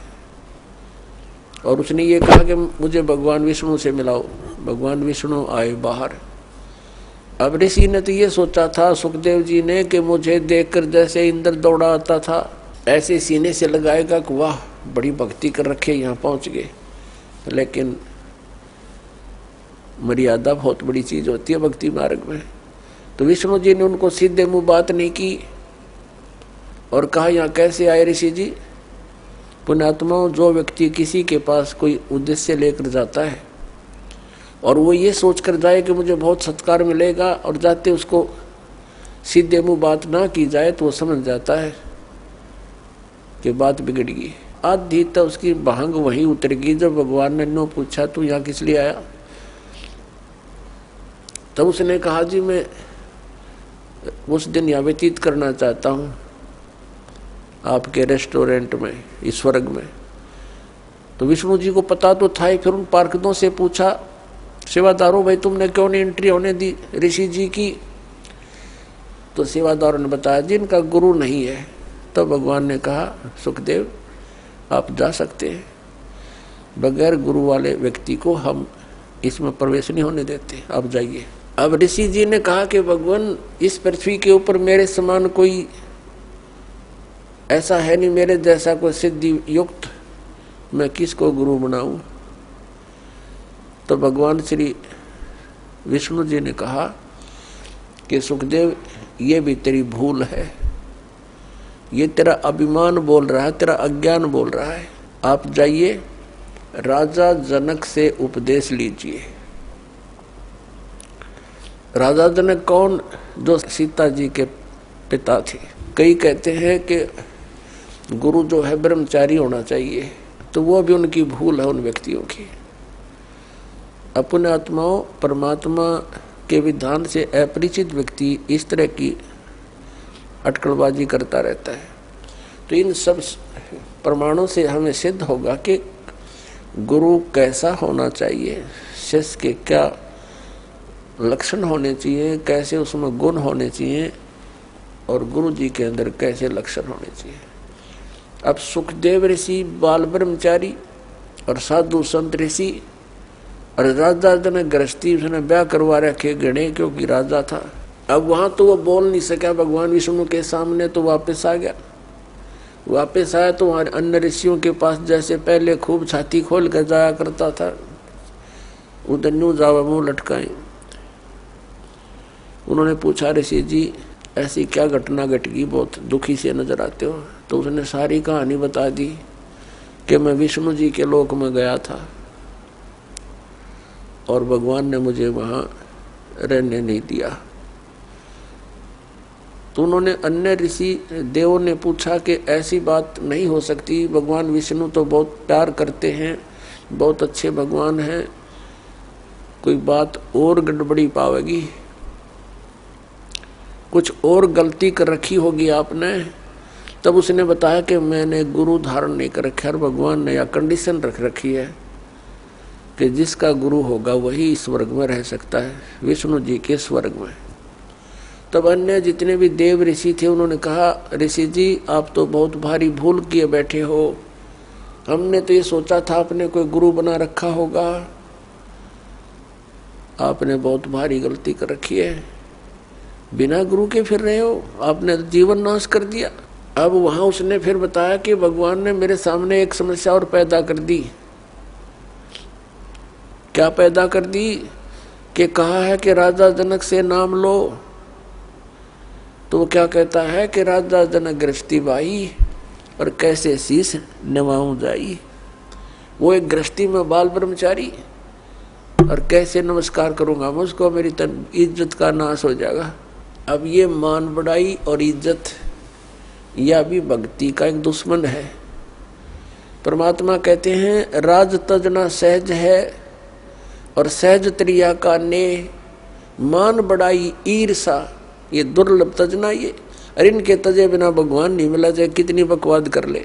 और पुण्यात्माओं यहाँ आपको इसलिए बुलाया जाता है, वैसे तो परमात्मा अपने बच्चों के लिए सब सुविधाएं ही उपलब्ध कराता है, दयालु है वो, मालिक हमारा पिता है, लेकिन फिर भी आपको यहाँ जमीन पर बैठाना प्रणाम करने के लिए एक विशेष विधान है, जिससे हमारे अंदर का जो मैल है, अभिमान का जो सबसे बड़ा बाधक है भगवान के मार्ग में, ये खत्म हो जाएगा। और इसके बिना भगवान निकट नहीं आ सकता। अब जरा सा भी मैल कहीं पर हो, तार के बीच में कनेक्शन ले रखा हो तो लाइट नहीं आवेगी, लाइट नहीं आई तो फिर फायदा क्या वो सारे सांग के जोड़न का। तो पावर प्राप्त करने के लिए, भगवान की शक्ति को अपने पास लाने के लिए, तो हमने ये अहंकार रूपी ये मैल हटाना पड़ेगा। सबने कहा कि ऋषि जी जुल्म कर दिया आपने, तो बहुत गलती कर रखी है। एक आधा आकर मुंह ठड सा वो कहने लगा, गुरु ना बनावेगा ना गधा बनेगा अगले जन्म में। अब उसने जब यह बात सुनी, क्योंकि पुण्यकर्मी प्राणी तो होते ही हैं ये, लेकिन अज्ञान के कारण ये अपने अपने अटकल मारते रहते हैं। जब इनको ज्ञान होता है तो तुरंत त्याग देते हैं उन बकवादों को। एकदम उसके झटका लगा, उसको अपना पिछले जन्मों की काफी वह कहते हैं ना बैकग्राउंड देखी, पिछले जन्मों के अपने दुख उसके सामने घूमने लगे। उसको क्या हुआ कि जैसे उसको याद आया, उसकी दिव्य दृष्टि वो चालू होगी अंदर की, जितनी उसकी रेंज थी, अब क्या देखा सुखदेव ऋषि ने कि एक बार वो गधा बना हुआ है, गधे की योनि भोग रहा है। कुम्हार ने उसके ऊपर अच्छा बोरे में खूब नीचे से कच्ची ईंटें डालता है और ले जाता पजावे पर। पजावा होता है जहाँ पर ये कुम्हार लोग ईंटें पकाया करते थे। उसमें क्या होता है कि जैसे भट्ठा शुरू किया लगाना, उसमें जो भी ईंधन डाला जाता उसकी राख बन जाती है। अगले सीजन में उस राख के ऊपर ही वो दोबारा लगा देता है, क्योंकि उस राख को कहाँ डाल के आए और स्थान नहीं। नेक्स्ट सीजन में फिर उसके ऊपर ही लगा देता। वह राख नीचे बनते बनते बहुत बड़ा वो पहाड़ नुमा हो जाता है, फिर उसके ऊपर लगाना शुरू कर देता है। तो उसके ऊपर गधे से नीचे से कच्ची ईंटें ले जाता है ऐसे ऐसे, और वहाँ कच्ची ईंटें उतार देता है। वो उसके थैले से कमर पर लाद रखा होता है और वहाँ तुरंत पक्की ईंटें भर देता है और फिर मार कर लठ नीचे चलता कर देता है। यानी नीचे से भी लद्या जा, ऊपर से भी लद्या आवे। कहते हैं मैं अंधा हो गया, 2-3 वर्ष ऐसे कठिन काम भी लिया मेरे से। मेरे मालिक ने अंधा हो गया तो मुझे त्याग दिया, जंगल में छोड़ दिया। एक पगडंडी सी पकड़ दी मैंने, उस पर चलता चलता जा रहा था। आगे कोई नाला था, एकदम नाले में अगले पैर टिके, वापस आने में असमर्थ रहा। आगे जाने की मैं भलाई समझी, छलांग लगाई। वो ऐसा नाला था कि मैं फिट हो गया उसमें। आगे मुंह टिक गया, पीछे तो पीठ हट गई, पैर लटक गए। और उस रास्ते पर इक्का दुक्का कोई व्यक्ति आता था, जंगल में गांव से दूर था। तो जो व्यक्ति कोई इक्का दुक्का आवे, मुझे निकालने का प्रयत्न नहीं किया, मेरे ऊपर कमर पर पैर रखकर पार हो जा, पुली बना ली मेरी। हफ्ते 10 दिन तक भुगत कर मेरा जीवन पूरा हुआ। अब वो ऋषि कहने लगे फिर अब क्या देखना चाहता है तू? ये तो हालत जब है जब तूने आंखों देख लिया, फिर तू नखरे कर रहा है। तो उसकी जो बुद्धि के सुकरीव ढीले हो रहे थे वो टाइट हो गए 1 मिनट में, और चल पड़ा वहां से। फिर आ गया अपने पिता व्यास जी के पास। जब सुखदेव ऋषि का जन्म हुआ, वो 12 वर्ष तक माँ के गर्भ में रहे थे, और उसको माँ के गर्भ में इस प्राणी को सब पता होता है कि बाहर जाते बिजली गिरेगी। एकदम क्या होता है, माँ के गर्भ में तो इन ब्रह्मा विष्णु महेश, इनमें एक गुण है। ब्रह्मा जी रजगुणी है, रजोगुण है इसके अंदर, और विष्णु जी सतोगुण है, और शंकर जी तमोगुण है। तो इनके गुणों का प्रभाव बाहर आते ही बच्चे पर एकदम असर कर जाता है। फिर एकदम अचेत हो जाता है, भूल जाता है, कुछ भी याद नहीं रहता, सुन्न हो जाता है। इसको नए सिरे से याद कराया जाता है, ये तेरा पिता है, ये तेरी माता है, ये चाचा, ये ताऊ है, ये सब फिर याद कराया जाता है। तो उसको पता था कि बाहर जाते बात बिगड़ जाएगी, उद्देश्य भूल जाता है प्राणी। इसलिए 12 वर्ष तक माँ के गर्भ से बाहर नहीं आया।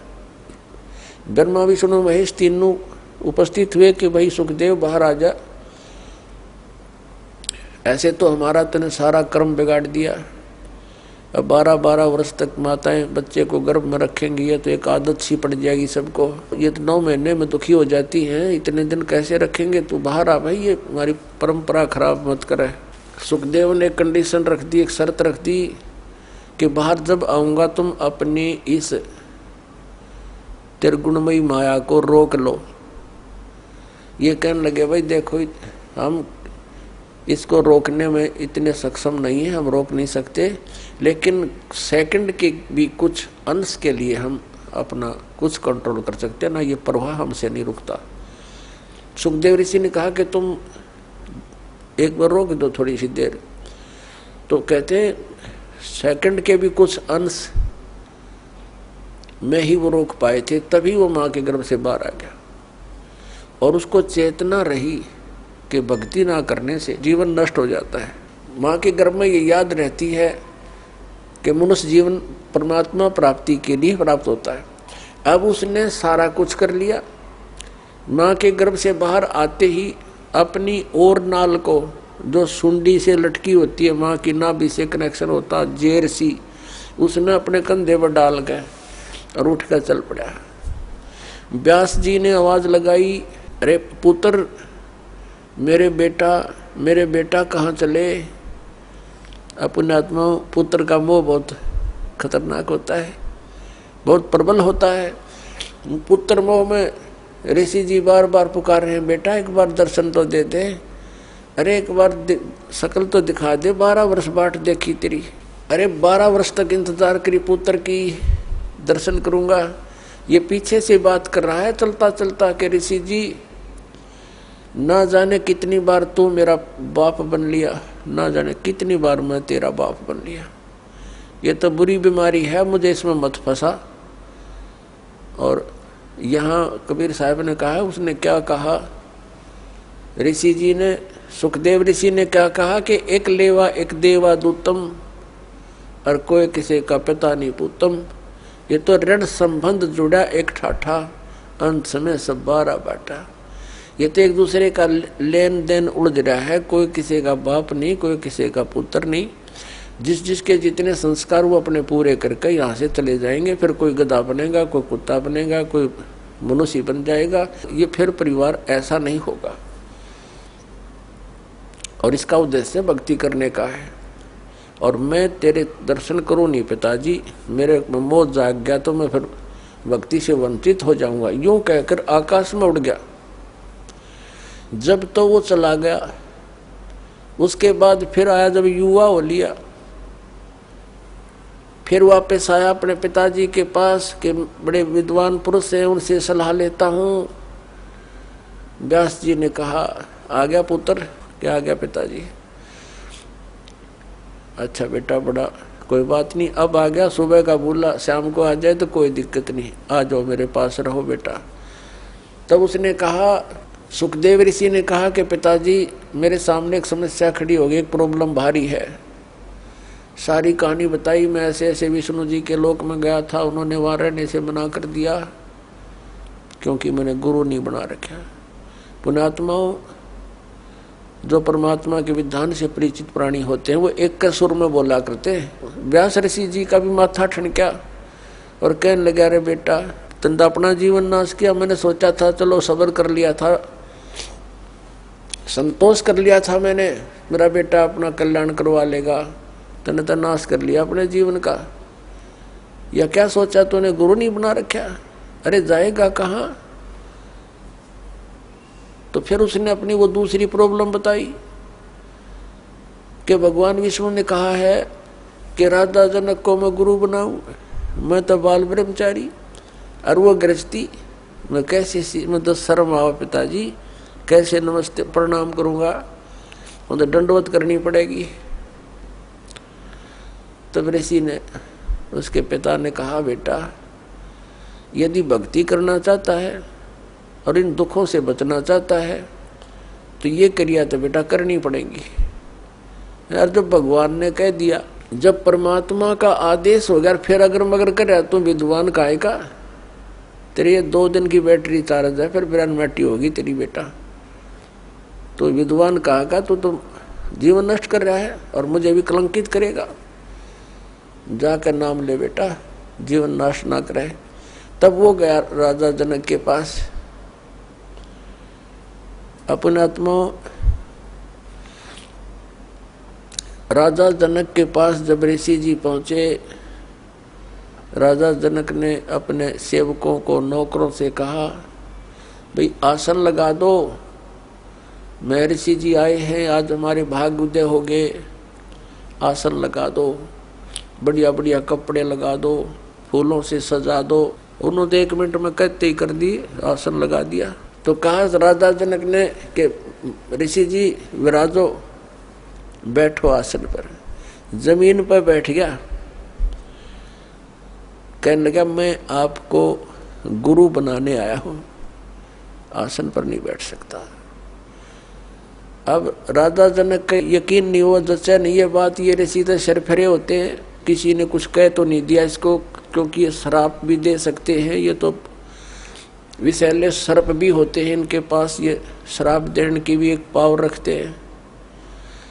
राजा जनक चिंतित हो गया कि भगवान कोई गलती हो तो माफ करना ऋषि जी, हम तो गृहस्थी व्यक्ति हैं, किसी नौकर ने कुछ कह दिया हो आपको, माफ कर देना, आप नीचे ना बैठो, मैं ये सहन नहीं कर सकता क्योंकि ऋषि एक नीचे बैठे, कोई गलती हो तो माफ करो।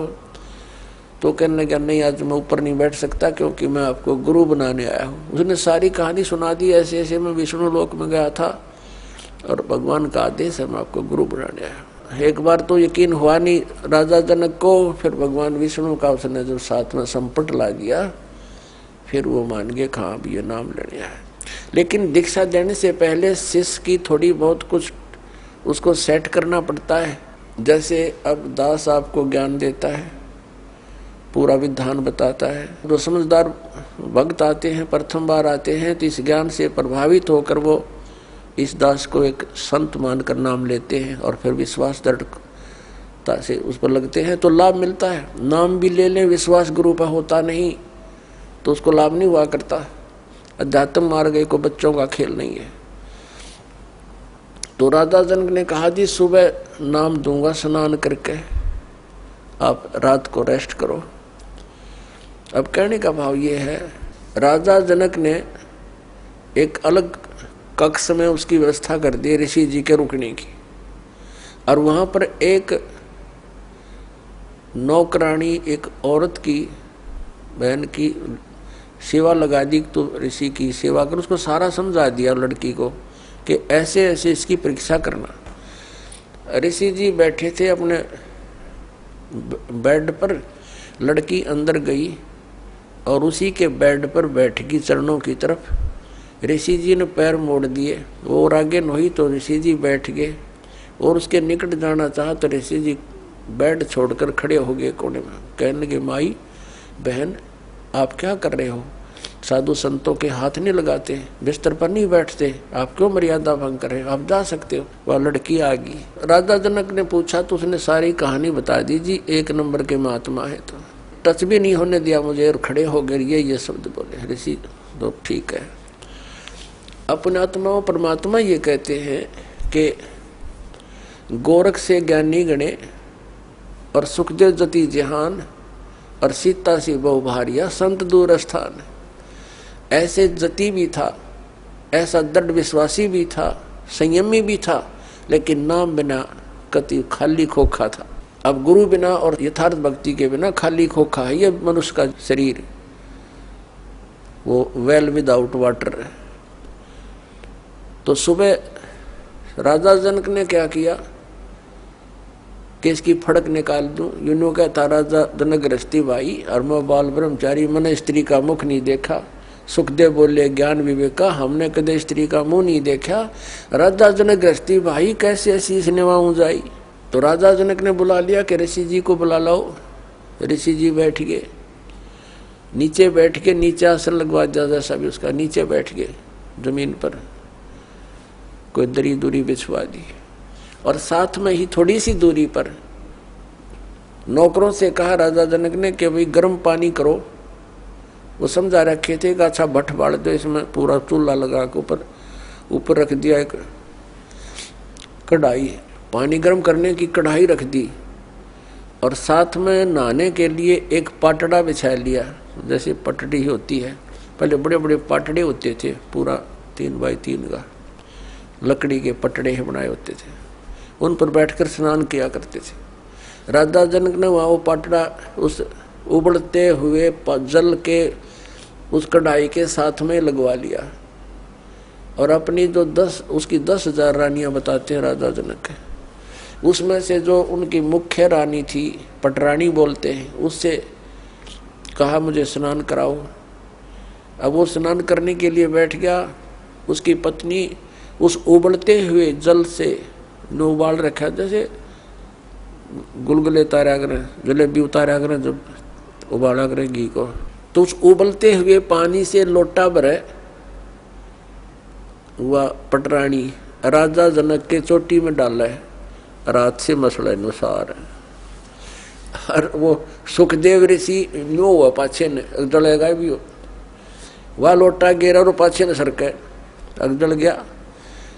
तब राजा जनक ने कहा कि ए बाल ब्रह्मचारी, ए व्यास के बेटा, मैं गृहस्थी हूँ, और मेरे स्नान करने के बाद जो पानी गटर में जा रहा है, ये नाली में जा रहा, तो इसमें उंगली दे दे बेटा, तब जानूंगा तो किसा बाल ब्रह्मचारी है। न बोला मैं ना दूं, आज जल जा मेरा तय। राजा बिहंस देई तब तारी, और हमें स्नान करावे नारी। ए ब्रह्मचारी, तेरे तया नारी अच्छी, सही मंत्र के जाप से इसका शरीर ऐसा सॉलिड हो चुका है, और आप भटक रहे हो, धक्के खा रहे हो। शरण पकड़ लियो बाल ब्रह्मचारी, एकदम कति नतमस्तक हो गया। तो पुण्यात्माओं, या फड़क निकले बिना गुरु बनाने का कोई यूज भी नहीं, लाभ नहीं हो जीव को। जब तक आपको गुरु जी पर विश्वास नहीं होता, इतना धारण नहीं करना चाहिए। फिर अग्रम अग्रम करते हो तो भक्ति खंड हो जाती है। तो उस दिन के बाद राजा जनक के प्रति उसकी पूरी श्रद्धा होगी। उसने सिर्फ ये चमत्कार देख कर गुरु पर विश्वास हो गया। विश्वास केवल इन चमत्कारों से नहीं, वो तो पुरानी कथाएं हैं, जैसा उनको लाभ हुआ, कितना लाभ हुआ। राजा जनक से उपदेश लेने के बाद सुखदेव ऋषि स्वर्ग में गया, बस विष्णु लोक में विराजमान है, और पुण्य खत्म होते फिर यहाँ धक्के खाओगा। तो इस ज्ञान को आधार बना के गुरु बनाना है और भक्ति करनी, अपना कल्याण करवाना है। बोलो सतगुरुदेव।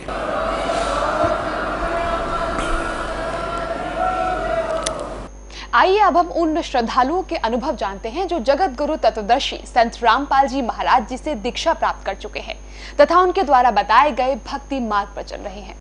सर नमस्कार। सतसेव जी। सर क्या शुभ नाम है आपका? दास इंद्रजीत। कहाँ से आए सर आप? पिंड झाड़ीवाला, जिला फरीदकोट। सर संत रामपाल जी महाराज से नाम दीक्षा कब लिया आपने? 2012 के 12वें महीने में ली। सर संत रामपाल जी महाराज से नाम दीक्षा लेने से पहले आप क्या भक्ति साधना करते थे? यही जैसे गुरु गोविंद सिंह जी की और हनुमान जी की भक्ति करते थे, और मंदिर गुरुद्वारे जाना, जैसे सभी संतों का आदर सत्कार करना, ऐसा ही था। सर पहले जो पूजाएं आपने की, उन पूजाओं को करने से आपको क्या लाभ मिला? लाभ तो बस जैसे जिंदगी थी वैसे ही चल रही थी, और लाभ जैसे कोई भक्ति का लाभ जो होता है वो तो मैं नहीं था पता कि क्या लाभ होता है। जैसे कोई भी भक्ति करते थे उसका लाभ नहीं महसूस होता था, बस चल रहा था ऐसे। तो फिर सर आप संत रामपाल जी महाराज की शरण में कैसे आए?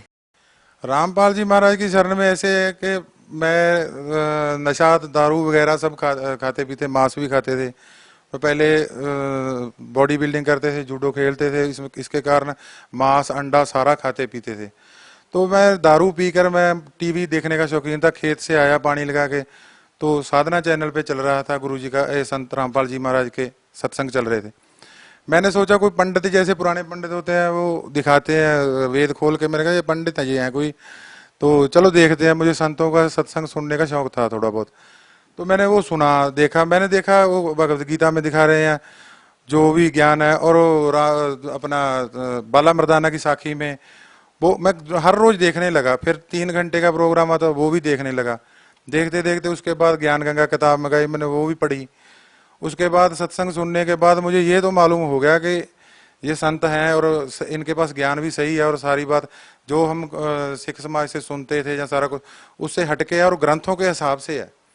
उसके बाद हमने वहाँ सतलोक आश्रम में फोन लगाया बरवाला में, तो वहाँ हम गए। जाना चाहते थे पहले, तो हम जा नहीं पा रहे थे। मेरे मन में था कि दारू और जर्दा नहीं छूटेगा।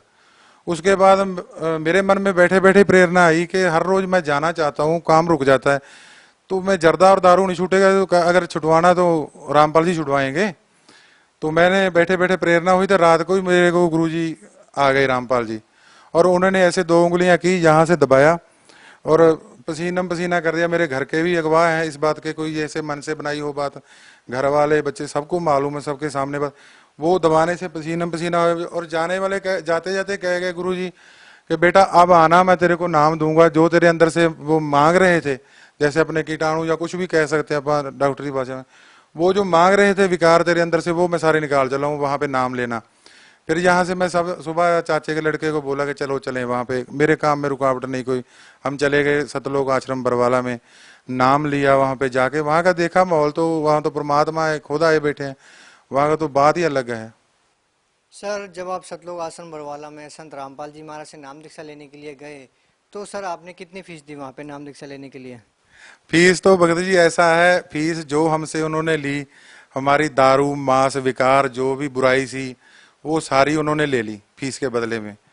तो पैसा तो कोई लिया नहीं, और बदले में मेरे को नाम दिया, ज्ञान दिया, आशीर्वाद दिया गुरुजी ने, क्या क्या नहीं दिया। फीस की बात तो बस उन्होंने वहां तक कुछ नहीं लिया जाता, बस हमारी बुराइयां ले ली है फीस के बदले में, और कुछ नहीं ले लिया।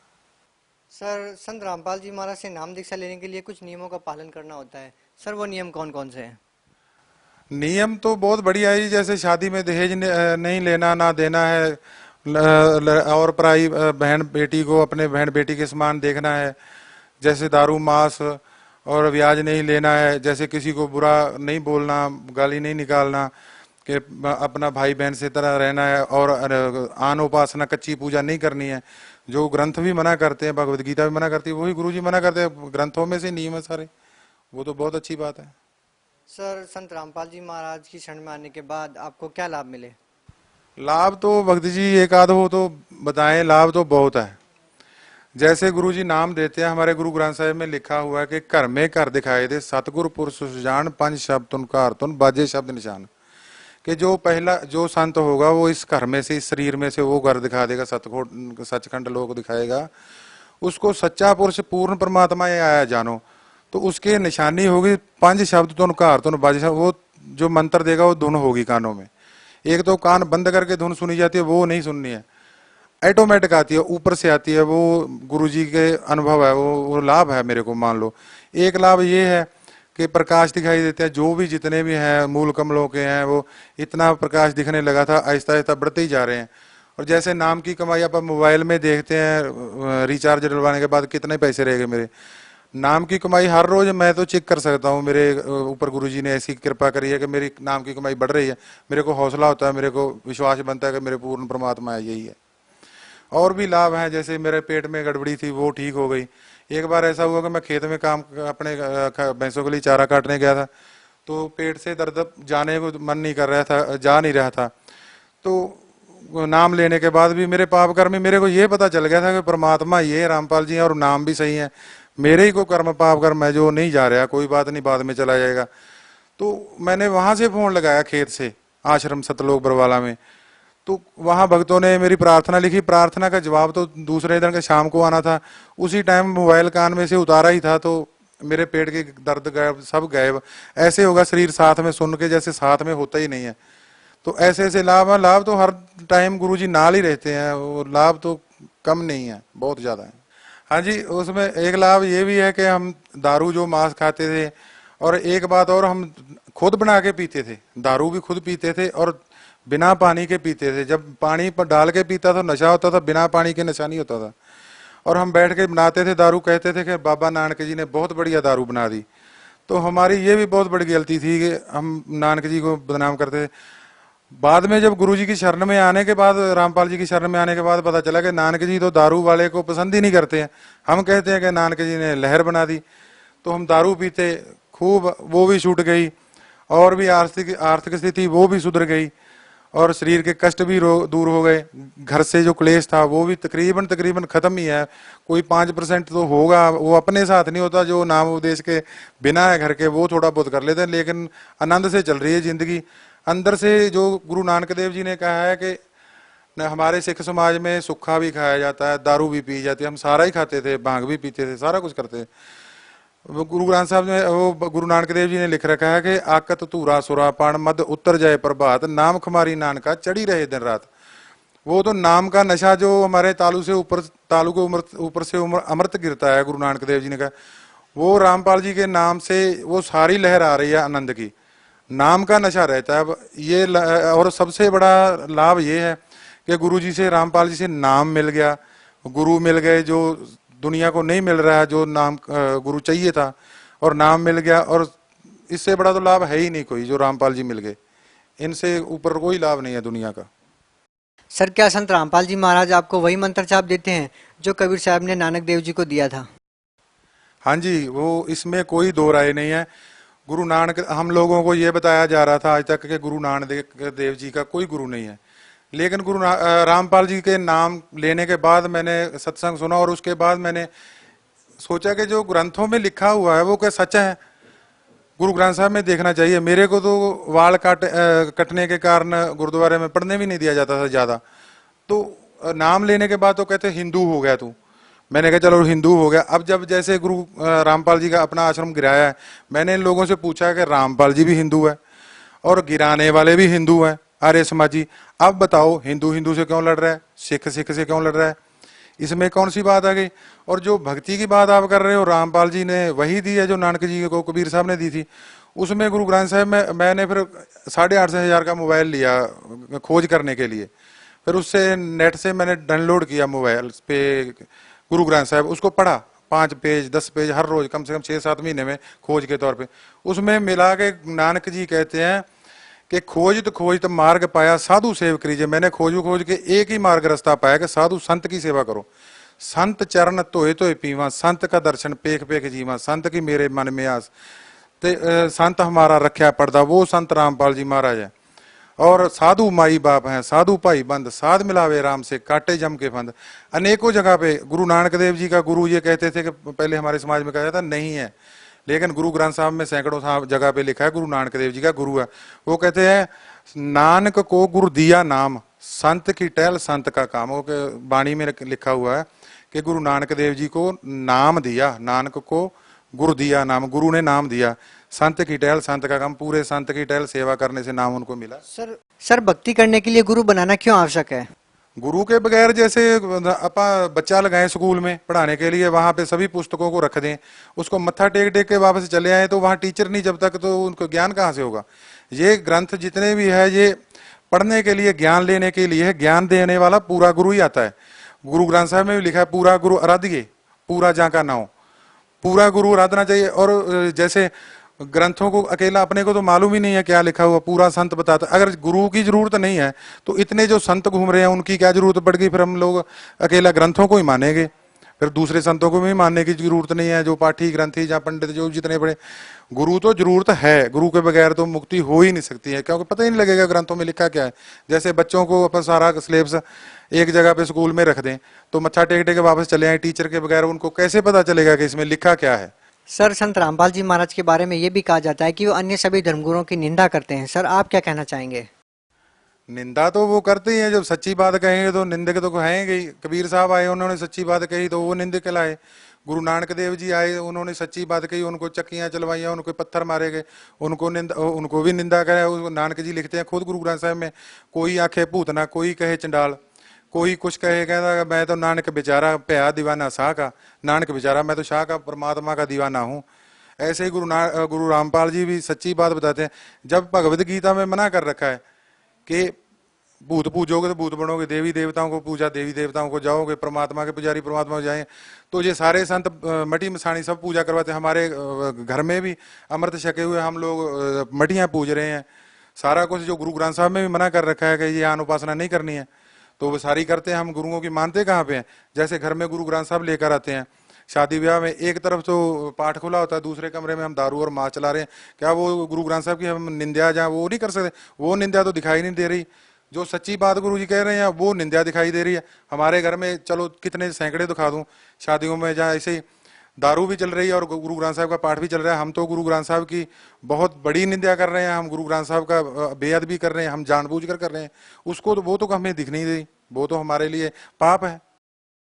सर हिंदुस्तान में लाखों धर्मगुरु हैं, सभी भिन्न भिन्न प्रकार की साधनाएं देते हैं। सर आप संत रामपाल जी महाराज की ही शरण में क्यों गए? इसलिए गए क्योंकि हम सिख समाज में गुरु ग्रंथ साहब जी को मानते हैं। और जब रामपाल जी का ज्ञान सुना गुरु ग्रंथ साहब के बारे में, बाले मर्दाने की साखी में, कि ये लोग कहते हैं कि जो परमात्मा है वो तो निरंकार है, प्रकाश है, दिखाई नहीं देता। तो जब गुरु जी ने कहा कि प्रकाश है तो दिखाई नहीं देता जो चीज, तो उसको देखो। फिर एक दूसरी तरफ कहते हैं कि साक्षात्कार होगा परमात्मा का, जो दिखाई नहीं देता तो उसका साक्षात्कार क्या होगा। और गुरु ग्रंथ साहब में लिख रखा है कि निरंकार आकार है, आपे आप परम बुलाया। फिर उसमें ये भी लिख रखा है कि वड्डा वड्डा सब कहें, वड्डा ना जाने कोई। जो वड्डा, जैसे कबीर हक्का कबीर करीम का अर्थ ये वड्डा करते हैं, बड़ा, तो वो वड्डा वड्डा का अर्थ कर दें कबीर सब कहें, कबीर को जाने ना कोई। रामपाल जी जो भक्ति दे रहे हैं वही गुरु ग्रंथ साहब कह रहे हैं, वही चारों वेद कह रहे हैं, वही कुरान शरीफ कह रहा है, तो फिर भक्ति तो रामपाल जी से, सच्ची दुकान से ही सौदा खरीदा जाता है, झूठे के पास तो मुश्किल में ही जाया जाएगा। सर आप भगत समाज को क्या संदेश देना चाहेंगे? मैं तो सब भक्तों को ये कहूँगा, जब जल्दी से जल्दी रामपाल जी महाराज से नाम उपदेश लो, और जो गुरु नानक देव जी ने मंत्र सिमरन, जैसे गुरु नानक देव जी ने लिख रखा है कि जिन्नी नाम मन हर वਸਿया वाजे शब्द कनेरे, जिन्ना दे हर दा पार ब्रह्म दा मन च नाम वस गया, शब्द कनेरे, बहुत सारे शब्द उत्तों सुनाई देते हैं। ये चीज़ां हुण मैं तुहानूं दसूंगा, तुहानूं यकीन विश्वास नहीं आउणागा। जो मैनू अनुभव हो रहा, जैसे कि गुरु जी कहते गूंगा मिठाई खा के नहीं दस सकता, ਉਹਦਾ ਸਵਾਦ ਖੁਦ ਲੈ ਰਿਹਾ। ਹੁਣ ਜੋ ਚੀਜ਼ ਮੈਨੂੰ ਦਿਖਾਈ ਦੇ ਰਹੀ, ਮੈਂ ਤੁਹਾਨੂੰ ਕਿਸੇ ਹਿਸਾਬ ਨਾਲ ਦੱਸ ਨਹੀਂ ਸਕਦਾ, ਮੈਨੂੰ ਪਤਾ ਹੈ ਉਹ ਜੋ ਗੁਰੂ ਗ੍ਰੰਥ ਸਾਹਿਬ ਦੇ ਵਿੱਚ ਲਿਖ ਰੱਖਿਆ ਹੈ, ਬਿਨਵੰਤ ਨਾਨਕ ਗੁਰੂ ਚਰਨ ਲਾਗੇ ਬਾਜੇ ਅਨਹਦ ਤੂਰੇ। ਉਹ ਕਹਿੰਦਾ ਮੈਂ ਬੇਨਤੀ ਕਰਕੇ, ਗੁਰੂ ਨਾਨਕ ਦੇਵ ਜੀ ਕਹਿੰਦੇ ਮੈਂ ਗੁਰੂ ਦੇ ਚਰਨੀ ਲੱਗਾ, ਮੈਨੂੰ ਅਨਹਦ ਸਤਨਾਮ ਦੇ 2 ਮੰਤਰਾਂ ਨਾਲ ਅਨਹਦ ਤੇ ਤੂਰ ਸੁਣਾਈ ਦਿੱਤਾ। ਉਹ ਉੱਪਰੋਂ ਆਵਾਜ਼ ਰਹੀ, ਉਹ ਕਿੱਥੋਂ ਆ ਰਹੀ ਹੈ, ਉਹ ਕੀ ਸਿਸਟਮ ਹੈ, ਇਹ ਸਾਰਾ ਸਾਨੂੰ ਅਸੀਂ ਸਿਮਰਨ ਵੀ ਕਰਦੇ ਸੀ। ਇਸ ਕਰਕੇ ਸਾਨੂੰ ਭਗਤੀ ਰਾਮਪਾਲ ਜੀ ਕੋਲੋਂ ਲੈ ਕੇ ਕਰਨੀ ਚਾਹੀਦੀ ਹੈ। ਹਾਂ ਵੇਖੋ, ਗਿਆਨ ਸੁਣੋ, ਅਗਰ ਗਲਤ ਹੈ ਤਾਂ ਕੋਈ सवाल करो। ऐसे ही कह देना कि रामपाल जी निंदा कर रहे हैं तो उनकी बात मत सुनो, ज्ञान सुनो। अगर गलत है तो उनकी बात मत सुनो। लड़ने का, आश्रम गिराने का, जहाँ भक्तों को पीटना, ये तो मुझे समझ नहीं, ये तो राक्षसी स्वभाव है। सर जो लोग संत रामपाल जी महाराज से नाम दीक्षा लेना चाहते हैं, वो उनसे नाम दीक्षा कैसे ले सकते हैं, उनसे कैसे जुड़ सकते हैं? उनसे जैसे साधना चैनल पे आता है, सत्संग आता है गुरु जी का, रामपाल जी महाराज का, उसमें नंबर आते हैं नीचे, उन नंबरों को पढ़ो, देखो। भक्तों से आसपास कोई ना कोई, अब तो भक्त परमात्मा ने बहुत दया कर रखी है, हर रोज जुड़ रहे हैं सत्संग, वो उस नंबर से फ़ोन नंबर करके जुड़ें। जगह जगह पे नाम स्थल केंद्र खोल रखे हैं। इन लोगों ने तो एक आश्रम गुरुजी का बंद करवाया था, यहाँ पे तो गुरुजी ने सैकड़े ही खोल दिए हैं। तो घर घर में प्रचार हो रहा है। अब तो लोग भी मानने लगे हैं, जो आस पड़ोस के थे, कि ये तुम लोग सही हो, हम लोग गलत हैं। जैसे आम दुनिया का व्यवहार देखा जाता है, हम भक्तों का व्यवहार देखा जाता है, तो आम आस पड़ोस के भी देखते हैं, घर की बरकत देखते हैं, काम देखते हैं। काम कुछ करना नहीं, बैठे माला जप रहे हैं, अपने आप खेत में काम हो रहे हैं, अपने आप फसल निकल रही है। तो इससे बड़ा लाभ तो इसलिए जाना चाहिए गुरुजी के पास, और नंबर लें मोबाइल, उस पर साधना चैनल पे जो आता है नीचे, वहाँ से नंबर लेके फ़ोन करें और नामदान लें। सर बहुत बहुत धन्यवाद। सत साहिब जी।